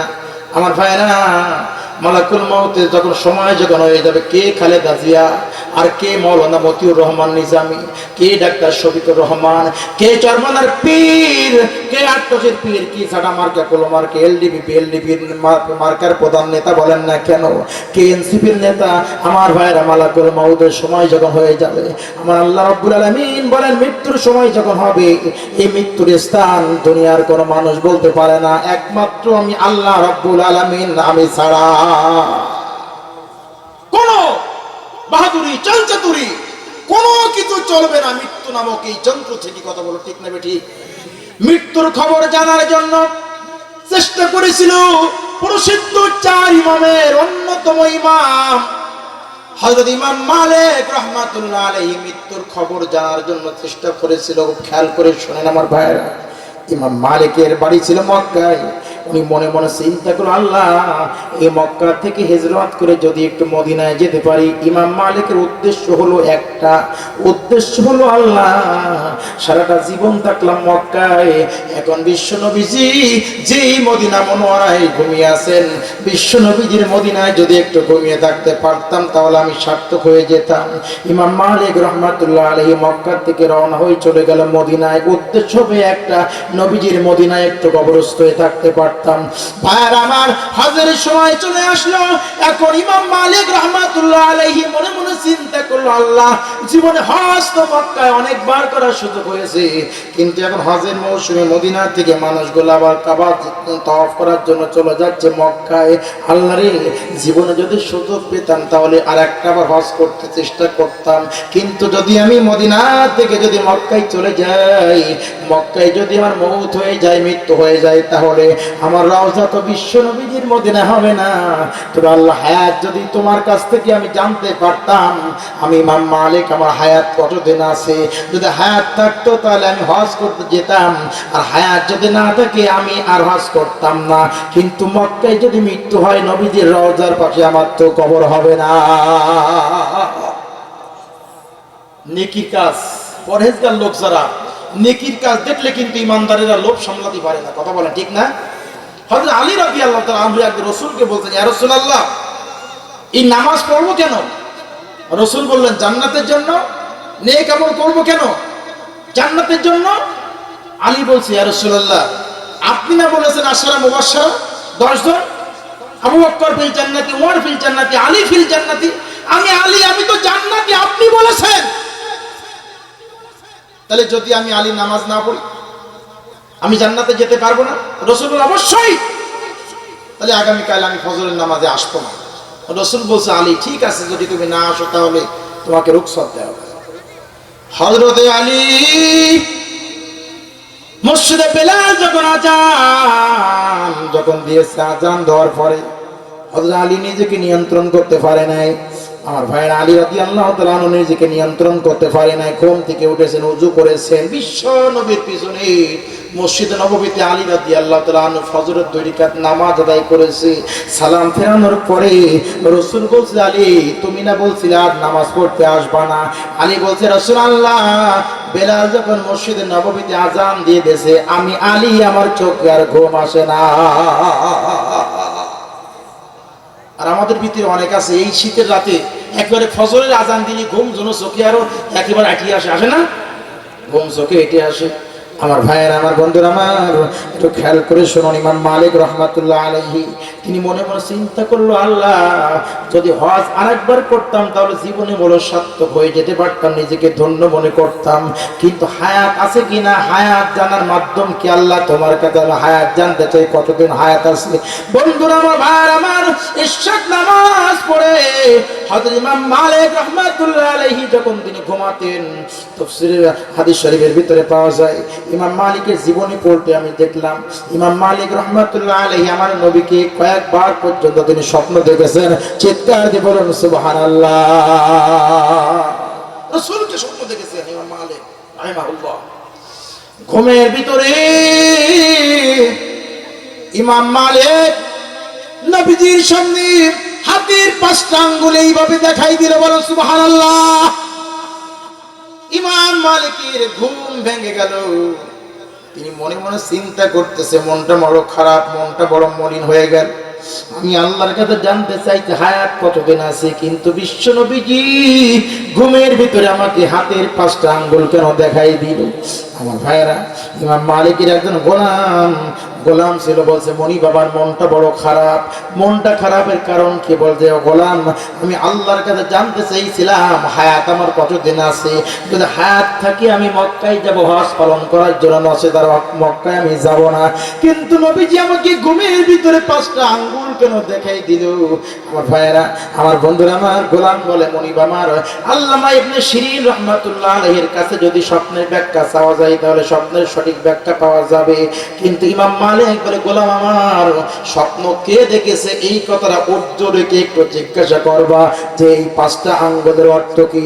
ভাইরা আমার, বন্ধুরা আমার, আল্লামা ইবনে শিরিন রাহিমাহুল্লাহ তিনি বললেন, ও ইমাম মালিকের গোলাম শোনো, তোমার মনিব জানতে চেয়েছে হায়াত কতদিন আছে। 5 দিন যদি হায়াত থাকে তাহলে আর হজ করার জন্য মক্কায় যাবে না, আর যদি 5 মাস থাকে তাহলে নাও যেতে পারে, কিন্তু 5 বছর যদি থাকে হজ অন্তত 5 বছরে 5 বার করা যাবে। আল্লাহ রাব্বুল আলামিন বিশ্বনবীজি হাতের 5টা আঙ্গুল প্রদর্শনের মাধ্যমে ইমাম মালিককে বোঝাই দিয়েছে, ইন্নাল্লাহা ইনদাহু ইলমুস সাআহ ওয়া ইউনাজ্জিলুল গায়থা ওয়া ইয়ালামু মা ফিল আরহামি ওয়া মা তাদরি নাফসুম মাযা تكسب غدا وما تدري نفس بأي أرض تموت إن الله عليم خبير। হযরত ইমাম মালিক রাহমাতুল্লাহ আলাইহি হাতের 5টা আঙ্গুল দেখানোর পরে নবীজি এই কথা বুঝাতে চেয়েছে, ও মালিক শোনো, তুমি যেটা জানতে চাচ্ছ হায়াতের মালিক কতদিন তোমার হায়াত আছে, আল্লাহর কাছে যেটা জানতে চাচ্ছ, আমি আল্লাহ, আমার আল্লাহ কোরআনুল কারীমের সূরা লোকমানের 34 নম্বর আয়াতে কারিমা নাযিল করে বলেছেন, 5টা জিনিসের জ্ঞান আমি আল্লাহ কোন দুনিয়ার কোন মানুষকে দেয়নি। 1 নম্বর জ্ঞান হলো দুনিয়া কখন কিয়ামত কায়েম হবে দুনিয়ার কোন মানুষ বলতে পারবে না। 2 নম্বর হলো এই দুনিয়ায় কোথায় কোন অঞ্চলে বৃষ্টি বর্ষণ করা হবে একুরেট আল্লাহ ছাড়া কেউ বলতে পারবে না। মায়ের পেটে সন্তান ভালো হবে না খারাপ হবে একুরেট আল্লাহ ভালো বলতে পারবেন। 4 নম্বর হলো আগামীকাল আমি কোথায় যাব, কি খাবো, কি উপার্জন করব, আমার রিজিকে আমার তকদিরে কি লেখা আছে আল্লাহ ছাড়া কেউ ভালো বলতে পারবে না। 5 নম্বর হলো মৃত্যু বরণ কখন করতে হবে, কখন মানুষের মৃত্যু হবে, মৃত্যুর স্থান কোথায় হবে। ইমাম মালিক তুমি যেটা জানতে চাচ্ছ খবরদার এটা কখনো আদৌ সম্ভব না, আমার আল্লাহ ছাড়া কেউ বলতে পারে না। চিৎকার দিয়ে বলুন কথা ঠিক কিনা? আমার ভাইরা, আমার বন্ধুরা, আমার খেয়াল করে শুনুন, আমি প্রথমে আলোচনা করতেছিলাম কিয়ামত কখন হবে, দুনিয়ার কোনো মানুষ বলতে পারবে না আমার আল্লাহ ছাড়া। তবে কিয়ামতের ছোট ছোট 5টা 10-15টা আলামত আমি আজকে আপনাদের সামনে একটু বলে দিতে চাই। যদি আপনাদের সম্মতি পায় আপনারা কি সময় দেবেন? চলে যাবেন কারা কারা? 10-15 জন চলে গেছে, কিছু লোক চলে যায় ঠান্ডার ভিতরে, ধানগুলা থাকে সিটিগুলো চলে যায়। মহিলারা যখন দেখবেন পুরুষ ভাইরা যখন কোলা দিয়ে যখন ধানগুলো উড়ায়, প্রথম বাড়িতে কিছু চলে যাবে, দ্বিতীয় বাড়িতে আর কিছু চলে যাবে, 3 নম্বর বাড়ি দেবে না, দেখবেন একটাও উড়বে না। তার মানে একেবারে সিটে যেগুলো ঠিকই সেই সিটেগুলো বসে থাকবে। এখন বলেন যারা চলে গেছে ওরা কি বলেন? আমরা তো গালাগালি দিচ্ছি না ওদের, বলেন সিটি, তো ওরা তো আবার আসতেও পারে না। প্রস্রাব করার কথা কই, যারা কোরআনের রস থেকে চলে যাবে আল্লাহ তাআলা প্রস্রাব দিয়ে ডায়াবেটিস দিয়ে সারা জীবন আল্লাহ তাআলা মেরে ফেলতে পারে না। আল্লাহর কাছে কোনো কষ্ট না, আল্লাহ যা ইচ্ছা আল্লাহ আমাকে আপনাকে সেইভাবে বহুত দিয়ে দিতে পারেন, ফ্রিজ করে দিতে পারে মাটির ভিতরে। আল্লাহু আকবার। প্রিয় ভাইরা, এই জন্য আমি যা বলেছি একেবারে 12:15, তার মানে আর 10 মিনিট। এই 10 মিনিটে কিয়ামতের 15টি আলামত আলোচনা করে আমি সবাইকে নিয়ে দোয়া করবো ইনশাআল্লাহ। আমার ভাই, আমার বন্ধুরা, আমার আল্লাহর নবী বলেছেন, عن علي بن ابي طالب رضي الله عنه قال قال رسول الله صلى الله عليه وسلم اذا فعلت امتي 15 আমার উম্মতের ভিতরে যখন 15টা আলামত দেখা দেবে, এই 15টা আলামত দেখা দেওয়ার পরে আমার উম্মতের ভিতরে পর্যায়ক্রমে বিপদ মুসিবত নিবচিত হতে থাকবে। 15টা আলামত যখন আমার উম্মতের ভিতরে দেখা দেবে, পর্যায়ক্রমে উম্মতের ভিতরে বিপদ মুসিবত দেখা দিতে থাকবে, বলেছেন মুহাম্মদ রাসূলুল্লাহ। আমার ভাইরা, 1 নম্বর হলো কিয়ামতের আলামত, ক্বালা ইযা কানাল গনামু তুফালা। রাষ্ট্রের জনগণ যখন, রাষ্ট্রপতিরা যখন, রাষ্ট্রের নাগরিক যারা, রাষ্ট্রের পরিচালক যারা গনিমতের মালকে যখন ব্যক্তিগত সম্পদ বলে যখন মনে করবে যারা, আমার ভাইরা, ক্ষমতার বাহাদুরির কারণে, ক্ষমতার তাকাব্বুরের কারণে, ক্ষমতা আছে এই জন্য অবৈধভাবে পোলারগুলো বরাদ্দ করেছেন। আজকে দেখেন পর্যায়ক্রমে বিভিন্ন মেয়াদে সাজা হয়ে যাচ্ছে। কথা বলুন ঠিক কিনা? ক্ষমতায় যারা থাকে, ক্ষমতায় থাকলে তাদের বিরুদ্ধে কলম ধরাটা কঠিন আছে না? ইয়াজিদ ছিল ক্ষমতায়, ইয়াজিদ বেশি শক্তি ব্যবহার করে দীর্ঘদিন ক্ষমতায় টিকে থাকার জন্য চেষ্টা করেছিল আমার ভাইরা, কিন্তু ইয়াজিদের বিরুদ্ধে কলম ধরেছে। ইয়াজিদের ক্ষমতা চলে যাওয়ার পরে কিন্তু ইয়াজিদ যতদিন পর্যন্ত ক্ষমতার মস্তকে ছিল, ইয়াজিদের বিরুদ্ধে মক্কায়, সেখানে দামেস্কে কিন্তু কেউ কথা বলতে পারে না। এই কথা বলুন ঠিক কিনা? আমার বন্ধুরা, আমার ভাইরা, তাহলে 1 নম্বর হলো রাষ্ট্র যারা চালাবে, কিয়ামতে অন্যতম 15টি আলামতের 1 নম্বর আলামত হবে রাষ্ট্র যারা চালাবে গনিমতের মালকে তারা নিজেদের মাল মনে করবে, সম্পদ বলে দাবি করবে, রাষ্ট্রের জন্য প্লট বরাদ্দ নেবে, আর জনগণের টাকায় তারা গাড়ি চালাবে। আমার ভাইরা, ক্ষমতার পাওয়ারের কারণে, ক্ষমতার বলের কারণে তারা নিজেরা একটা প্লট বরাদ্দ করে নিয়েছে। আমার ভাইরা, বাড়ি একটা হলে চলে না, বলে গুলশনে একটা, এরপরে বাড়িধারায় আর একটা, খুলনায় একটা, রাজশাহীতে আর একটা। এমন ক্ষমতা যারা দেশ যারা শাসন করেছে তাদের আছে না? না। গরিব মানুষ শোষিত, গরিব মানুষ শোষিত অবস্থা শেষ হতেই থাকবে। কিন্তু যারা রাষ্ট্রপতি, রাষ্ট্রনায়ক যারা, যারা রাষ্ট্রের অভিভাবক যারা, কর্তা যারা, তাদের সম্পদ আছে এবং তাদের সম্পদ আরো বাড়তে থাকে। কথা বলুন ঠিক না? বন্ধুরা, আমার ভাইয়ের, আমার রাষ্ট্রীয় সম্পদ বিশ্বনবী সাল্লাল্লাহু আলাইহি সাল্লাম 632 খ্রিস্টাব্দে যখন ইন্তেকাল করেছিলেন, 2 বছর আবু বকর রাদিয়াল্লাহু তাআলা আনহু যখন অর্ধজাহান যখন শাসন করেছেন, ওমর রাদিয়াল্লাহু তাআলা আনহু 10 বছর যখন মদিনা নামক রাষ্ট্র যখন নেতৃত্ব দিয়েছেন, যখন পরিচালনা করেছেন, হযরত ওমর জুমার দিনে মসজিদের মিহরাবে খুতবা দেওয়ার জন্য বসে আছে। হঠাৎ করে একজন যুবক ছেলে মসজিদের মাঝখান থেকে সোজা হয়ে দাঁড়িয়ে গেছে। ইয়া আমিরাল মুমিনিন, আপনার ব্যাপারে আমার একটা প্রশ্ন আছে, কথা আছে। বলছে, ইয়ামান থেকে যে কাপড়গুলো আসছে রাষ্ট্রের প্রত্যেকটা জনগণের জন্য, নাগরিকের জন্য সমানভাবে বন্টন করে দেওয়ার কথা ছিল, কিন্তু আমাদের একটা কাপড়ে সুন্দর একটা জামা করা সম্ভব হয় না। কিন্তু ইয়া আমিরাল মুমিনিন, আপনি এত বড় জুব্বা কোথায় পেলেন? আপনার জুব্বা হিসাব দিয়ে দেন রাষ্ট্রের জনগণের কাছে, তারপরে আপনি জুমার দিন খুতবা দেন। চতুর্দিকে লোকজন মেরে গেছে। কি আশ্চর্য! মদিনার প্রেসিডেন্ট, অর্ধজাহানের শাসক ওমর রাদিয়াল্লাহু তাআলা আনহু রাগী মানুষ, তিনি খুতবা দেবেন, বক্তৃতা করবেন জুমার দিনে, আর যুবক তুমি বলো কি? আমার ভাইরা, ওমর ইবনে আব্দুল আজিজ বলে, আব্বা, আপনার পক্ষ থেকে আমি প্রশ্নের জবাবটা দিয়ে দেই। হে মদিনার জনগণ, শোনো, আমার আব্বা রাষ্ট্রের জনগণের টাকা চুরি করে আত্মসাৎ করে আমার আব্বা এই জুব্বা তৈরি করে নাই, জামা তৈরি করে নাই। আমি ওমর ইবনে আব্দুল আজিজ আমার ভাগের যে কাপড়টুকু ছিল, আমার কাপড়টুকু আমি আমার আব্বাকে দান করেছি। আমার আব্বাকে অক্ষ করে দেওয়ার কারণে আমার আব্বা 2 টুকরা কাপড় দিয়ে একটা সুন্দর জামা তৈরি করেছেন। মদিনার প্রেসিডেন্ট আমিরুল মুমিনিন ওমর। এবার যুবক বলছে, ওমর, এবার তুমি খুতবা দাও, আর কোনো আমার আপত্তি না। তার মানে রাষ্ট্রের পরিচালক যদি এইরকম না হয়, আর রাষ্ট্র এমপি হওয়ার পরে, এমপি হওয়ার আগে কিছু নেই, এমপি হওয়ার পরে আর বাড়ির কোনো অভাব নেই, এরকম আছে না? নেই।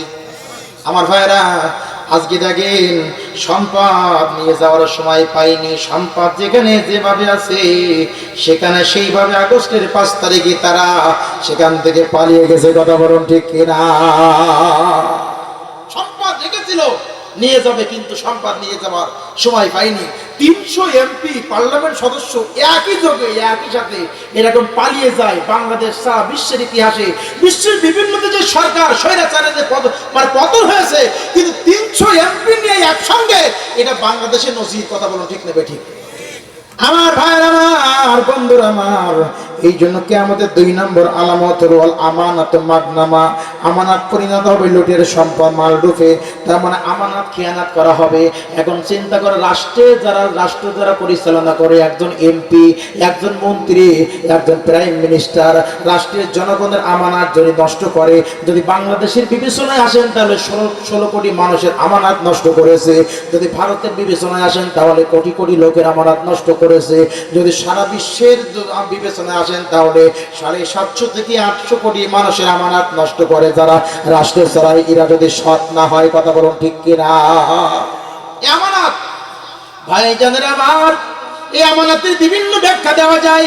কুরআন বলছে ইন্নাল্লাহা ইয়া'মুরু বিল আদলি, ইন্নাল্লাহা ইয়া'মুরুকুম আন তু'আদ্দুল আমানাতি ইলা আহলিহা। খবরদার, আহাল বর্গের কাছে পৌঁছাও করে সম্পদ। আমানতের মালিক যিনি, আমানতের মূল মালিকের কাছে সম্পদটা পৌঁছায় দাও।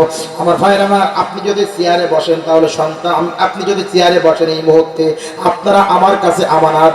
আল্লাহ রাব্বুল আলামিন আমার জবান দিয়ে যে কথাগুলো বের করতেছেন, যে কথাগুলো আমানত স্বরূপ আপনাদের কর্ণকুহরে প্রবেশ করতেছে।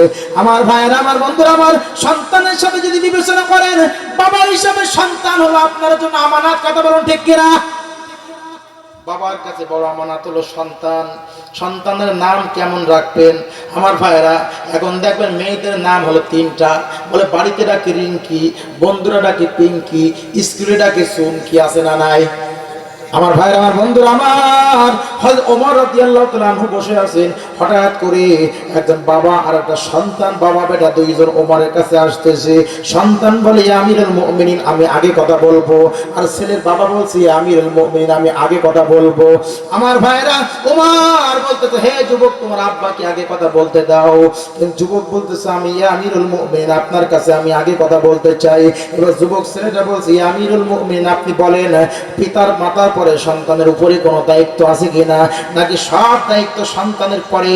হযরত ওমর বলছে, যে পিতা মাতা কমপক্ষে 3টা দায়িত্ব পালন করবে, ওই সন্তানগুলা কোনোদিন পিতা মাতার অবাধ্য হবে না।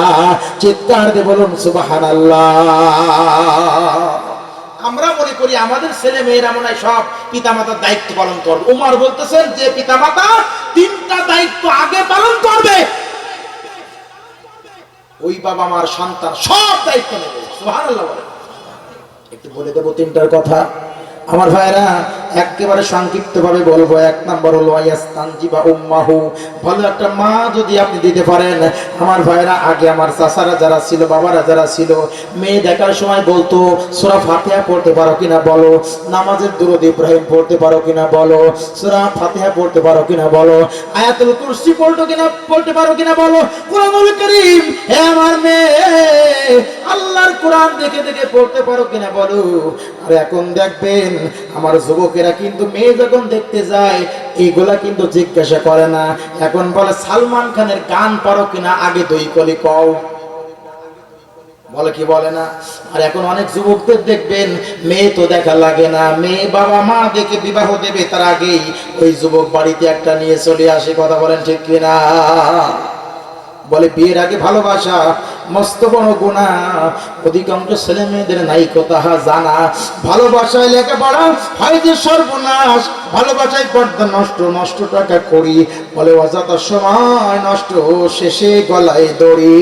চিৎকার দিয়ে বলুন কথা ঠিক কিনা? হযরত ওমর বলেন, 3টা দায়িত্ব যদি কোনো বাবা মা গ্রহণ করে নেয়, তবে সেই বাবা মায়ের সন্তান কোনোদিন খারাপ হতে পারে না। 3টা দায়িত্ব যে বাবা গ্রহণ করবে, ওই বাবা মায়ের সন্তানগুলা বাবা মায়ের পদে অর্পিত যত দায়িত্ব, সব দায়িত্ব ছেলে মেয়েরা গ্রহণ করে নেবে। ওমর বলে, ইস্তানজিবা উম্মাহু, সন্তান জন্ম দেওয়ার আগে, সন্তান গ্রহণ করার আগে একটা ভালো মা তার উপহার দিয়ে দাও। বলে, মা ভালো তার সা ভালো, গাই ভালো যার বাছুর ভালো। মা যার ভালো থাকে, সন্তান তার ভালো থাকে। আমার ভাইয়ের, আমার বন্ধুরা আমার, 2 নম্বর হলো ইহসানা ইসমুহু, সন্তান জন্মগ্রহণ করার পরে 7ম দিনে সুন্দর একটা অর্থবহ নাম রেখে দাও। আমার ভাইয়েরা, এখন দেখবেন সন্তানদের যে নাম রাখে, এই নামের কোনো অর্থ নেই। এরপরে নাট বল্টু বিভিন্ন রকম নাম রাখে, যা ডাকতেও লজ্জা লাগে। আছে না নেই? আমার বন্ধুরা, আমার ভাইয়েরা, 3 নম্বর নম্বর আমিরুল মুমিনিন ওমর বলেন, হে বাবা, 3 নম্বর তোমার দায়িত্ব হলো আল্লিমান, তোমার ছেলে কিংবা মেয়েকে প্রয়োজন মোতাবেক দ্বীনি ইলম শিক্ষা দিবা, দ্বীনি ইলম শিক্ষা দিবা, কোরআন শিখবা, নবীর সুন্নাহ শিখাবা। কোরআন হাদিস যদি না জানে তাহলে বৃদ্ধ বয়সে পিতা মাতার সেবা যত্ন যে ওই ছেলে মেয়ে করবে, এইটা ওই সন্তান তো জানে না, না জানার কারণে কিন্তু পিতা মাতার অবাধ্য হয়ে যায়। চিৎকার দিয়ে বলুন কথা ঠিক না বেঠিক? আমার ভাইরা, এইখানে কিয়ামতের 3 নম্বর আলামত আমি সংক্ষিপ্তভাবে 15টা আলামত আমি বলতে চাই। একজন মানুষ উঠবেন না আমার ভাইরা, 3 নম্বর আলামত হলো ওয়াযাকাতু মাগরামা, তার মানে যাকাত দিতে চাইবে না। যাকাতকে সমাজের মানুষেরা তারা জরিমানা মনে করবে,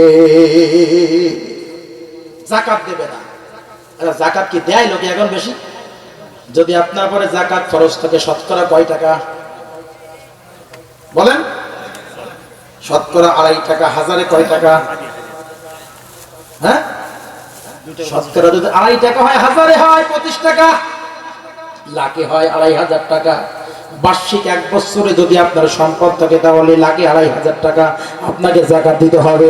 আর যদি যাকাত না দেন, আদালতে আখিরাতে এই সম্পদগুলো সাফ হয়ে আপনাকে দংশন করবে। কথা বলুন ঠিক কিনা?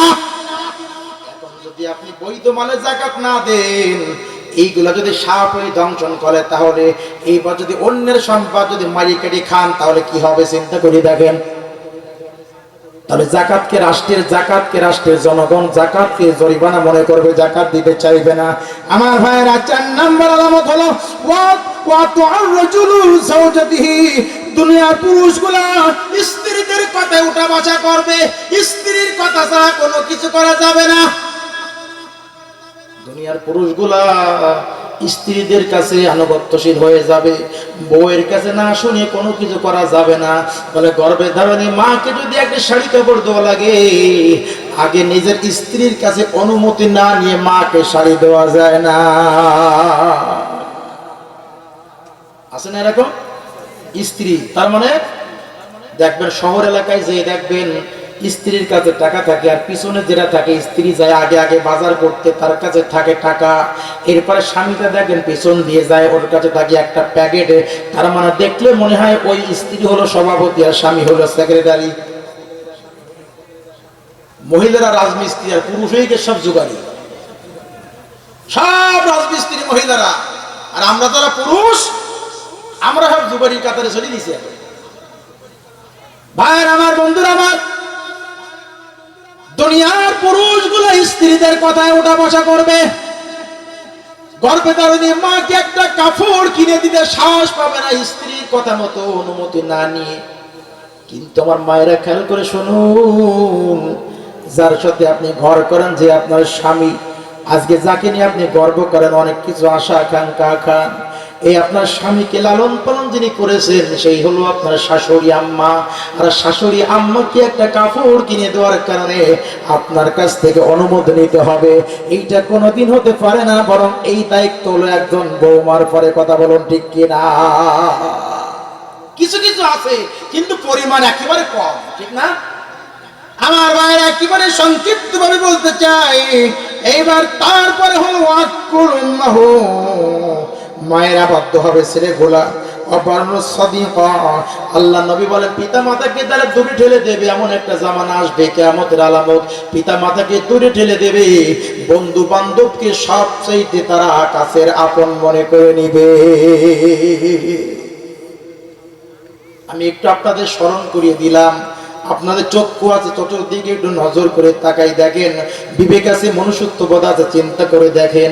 পিতা মাতার জন্য ভালো খাদ্য জোড়ে না, পিতা মাতার জন্য ভালো একটা কাপড়, লুঙ্গি, পরনের কাপড়, গায়ের একটা জামা ভালো হয় না আমার ভাইরা। কিন্তু কফি হাউসে, রেস্টুরেন্টে, চায়ের দোকানে, হোটেলে, বিভিন্ন জায়গায় হাজার হাজার টাকা বন্ধু বান্ধবের পিছনে খরচ করার কিন্তু লোকের অভাব নাই। কিন্তু আব্বা আম্মার পিছনে অনেকে মানুষ খরচ করে না। আব্বা আম্মারে খেতে দিতে চায় না, বিবাহ করার পর আলাদা করে দেয়। এমন যুবক, কোলাঙ্গার যুবক আমাদের সমাজে আছে না? না আছে না? কম না, এখন বেশি। ভাইরা আমার, বন্ধুরা আমার, খেয়াল করে শুনুন আমার ভাইরা, আলকামা রাদিয়াল্লাহু তাআলা আনহু মৃত্যু শয্যায় সজ্জিত হয়ে গেছে, বিশ্ব নবীর সাহাবী কালেমার তালকিন দিতেছে, কিন্তু আলকামা এইভাবে মুখটা নাড়া দিতেছে। সাহাবীরা চলে গেলে, রাসূলুল্লাহ আলকামাকে কালেমার তালকিন দিলাম, কিন্তু আলকামা শুধুমাত্র মুখটা ঝাঁকায়, কালেমা তো পড়তে চাচ্ছে না। আল্লাহর নবী বললেন, ও সাহাবীরা একটু বাড়ির দিকে চলে যাও, তার জ্বলন দুঃখিনী মা এখনো বেঁচে আছে কিনা। সাহাবীরা চলে গেল বাড়িতে, যে দেখি বৃদ্ধ একজন মহিলা, তিনি বারান্দার মধ্যে বসে আছে। নবীর সাহাবী বলছেন, ও বুড়িমা, আলকামা তোমার কি হয়? বলে, আলকামা আমার কলিজার টুকরা, আদরের দুলাল, আমার সন্তান। বলে, আলকামাকে এই মুহূর্তে আমরা লাকড়ি দিয়ে আগুন দিয়ে তাকে জ্বালাই দেবো, তারে পুড়িয়ে দেবো, এখন তোমার মতামত কি? আলকামার মা বলে, কি বলো? আমি গর্ভে ধারণী মা, আর আমার সামনে তুমি বলতে চাও আমার সন্তানকে আগুন দিয়ে তুমি জ্বালাই ছাই করে দিবা, এটা কোন মা সহ্য করে নিতে পারে না। বলে, তাহলে কি চাও? বলে, আলকামার পরে আপনার কোন দাবি আছে কিনা? বলে, আলকামা আমার সঙ্গে একদিন খারাপ ব্যবহার করেছিল, সেই খারাপ ব্যবহারের পরিমাণটা হলো, আমি মা আমার কথাটা প্রাধান্য না দিয়ে আমার কলিজার টুকরা আলকামা তার স্ত্রীর কথাটা আগেই প্রাধান্য দিয়েছিল। আমি মা আমার কলিজার মধ্যে একটু ব্যথা লেগেছিল, কিন্তু সেই দিন আমি আমার কলিজার টুকরা আলকামাকে মাফ করে দিয়েছিলাম। সাহাবী বলছেন, ও আলকামার মা, আলকামা মৃত্যু শয্যায় সজ্জিত হয়ে গেছে, এই অন্যায়টুকু যদি তুমি মাফ না করে দিতে পারো, আলকামা কিন্তু জাহান্নামী হয়ে যাবে। আলকামার মা হাত উঁচু করে বলে, আল্লাহ, আমি আলকামার মা বলে দিলাম, আমার কলিজার টুকরা আলকামার জন্য আমি মাফ করে দিলাম, আল্লাহ তুমি আমার আলকামাকে মাফ করে দাও। বিশ্বনবীর সাহাবী আলকামার মায়ের কাছে এসে দেখলেন আলকামার মা পড়তেছেন, লা ইলাহা ইল্লাল্লাহু মুহাম্মাদুর রাসূলুল্লাহ। একটু জিকির দেন, লা ইলাহা ইল্লাল্লাহ। একজন উঠবেন না, লা ইলাহা। চাচা করে রাখতে পারলেন না চাচা, লা ইলাহা। চাচা প্রস্তাব করে যদি পারে,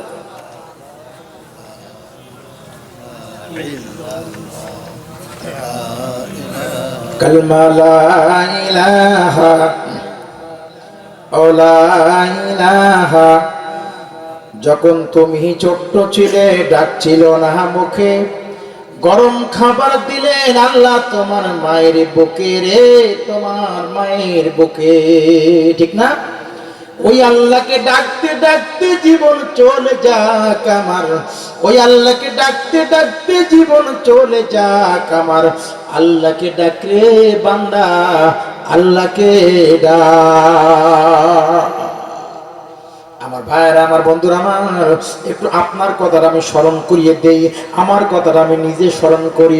আমি যখন দুনিয়ায় আসছিলাম, আপনি যখন দুনিয়ায় আসছিলেন, একজন মা তার সন্তানকে পোশাক করার পরে, আজকে বিজ্ঞান গবেষণা করে বলে একটা বাচ্চা কমপক্ষে দৈনন্দিন 16 বার দুধ পান করে। একটা মা সন্তান যখন ডেলিভারি যখন করে, সন্তান ডেলিভারি করার পরে ওই যে সন্তানটা কাঁদতে থাকে, আল্লাহ পাক রব্বুল আলামিন বলে, বান্দারে এই মুহূর্তে তোর ভিটামিন এ দরকার, বি দরকার, সি দরকার, তোর গর্ভে ধারণী মা পর্যন্ত বলতে পারে না, কিন্তু আমি আল্লাহ রব্বুল আলামিন তোর মুখের টাটা নামক কাঁদন শুনে আমি আল্লাহ মুহূর্তের ভিতরে তোর প্রোটিনযুক্ত খাদ্য তোর বুকের ভিতরে আমি আল্লাহ চালু করে দেয়। আমার ভাইয়েরা, 16 বার থেকে 17 বার একটা বাচ্চা ডেলিভারি হওয়ার পরে দুধ পান করে, একবার কমপক্ষে আধা পা দুধ পান করে একটা বাচ্চা। আল্লাহর কোরআন বলে, হাউলাইনি কামিলাইনি, একজন মা তার সন্তানকে দুধ পান করে কমপক্ষে 2 বছর। একটু হিসাব করে দেখেন, সামথিং কম বেজে একজন মা তা 36 কেজি 40 কেজি ওজনের একজন মায়ের স্তন থেকে একটা বাচ্চা 2 বছর কমপক্ষে 36 মণ দুধ পান করেছে। চিৎকার দিয়ে বলুন সুবহানাল্লাহ। আমার ভাইরান, ওই মাকে যারা ব্যথা দেয়, ওই মাকে যারা আঘাত দেয়, ওই মাকে যারা কষ্ট দেয়, আল্লাহ নবী বলেছেন, হুমা জান্নাতুকা ওয়া নারুকা, মায়ের পায়ের মা হলো জান্নাত, কিংবা মা হলো জাহান্নাম। আমার মা বোনেরা, আমরা যারা পুরুষ আমাদের পায়ের তলে শুধু জুতা, কিন্তু মায়েদের পায়ের তলে হলো আমাদের জান্নাত। কথা বলুন ঠিক কিনা? মায়ের কোন তলে হলো সন্তানের জান্নাত। তোমার পেটে ছিলাম যখন, ও মাগো বিশাল বোঝা হয়ে নিরবধিকে দেশো মাগো আমার আঘাত সয়ে, আমার লাগি আহার নিদরা হয়নি ষোলো আহনা, শেষ বিদায়ের পালকি চড়ে কই চলে সমা, শেষ বিদায়ের পালকি চড়ে কই চলে সমা, তুমি গেলে মা, তুমি গেলে মা বিপদে আমায় কেঁদে বেশান্তনা, শেষ বিদায়ের পালকি চড়ে কই চলে সমা, কেমনে তোমায় দিব বিদায়, কেমনে তোমায় দিব বিদায়, মন যে মানে না, শেষ বিদায়ের পালকি চড়ে কই চলে সমা, ওই মুখের কাপড় সরাহু মায়ের, ওই মুখের কাপড় সরাহু মায়ের, শেষে দেখাটা দেখি ওই মায়ের দেখার সুযোগ যে ভাই জীবনে পাবো না, শেষ বিদায়ের পালকি চড়ে কই চলে সমা। ভাইয়ার আমার বন্ধুরা আমার, মা যারা দুনিয়ার থেকে চলে গেছে একটু মনটা নরম করে দেখেন আমার ভাইরা, আখিরি মোনাজাতে মায়ের জন্য সবাই একটু মিলেমিশে আমরা দোয়া করতে চাই। আমার বন্ধুরা, কিয়ামতের 15টা আলামতের কথা আমি আলোচনা করতেছিলাম, রাত যেহেতু গভীর হয়ে গেছে আমি সংক্ষিপ্তভাবে কিয়ামতের কিছু আলামত একটু সামনের দিকে এগিয়ে সবাইকে নিয়ে দোয়া করতে চাই। আমার ভাইয়ের আমার বন্ধুরা আমার, এরপর আর একটা আলামত হলো ওয়ারতাফাতিল আসওয়াতু বিল মাসাজিদ, আখির জামানায় মসজিদগুলো হবে শোরগোল, মসজিদ কমিটি হবে এমন যারা নামাজ পড়ে না, রোজা থাকে না, হজ করে না, যাকাত দেয় না, বেনামাজি আউট বাটপার হয় মসজিদ কমিটির সভাপতি, এমন মাঝে মাঝে পাওয়া যায়। কথা বলুন ঠিক না ঠিক? এখন নেই, মোটামুটি এখন ভালো, আগের মতো আগের চাইতে মোটামুটি এখন ভালো। আচ্ছা, মসজিদ কমিটির সভাপতি যদি নামাজ না পড়ে তাহলে ও সভাপতি বানান যায়?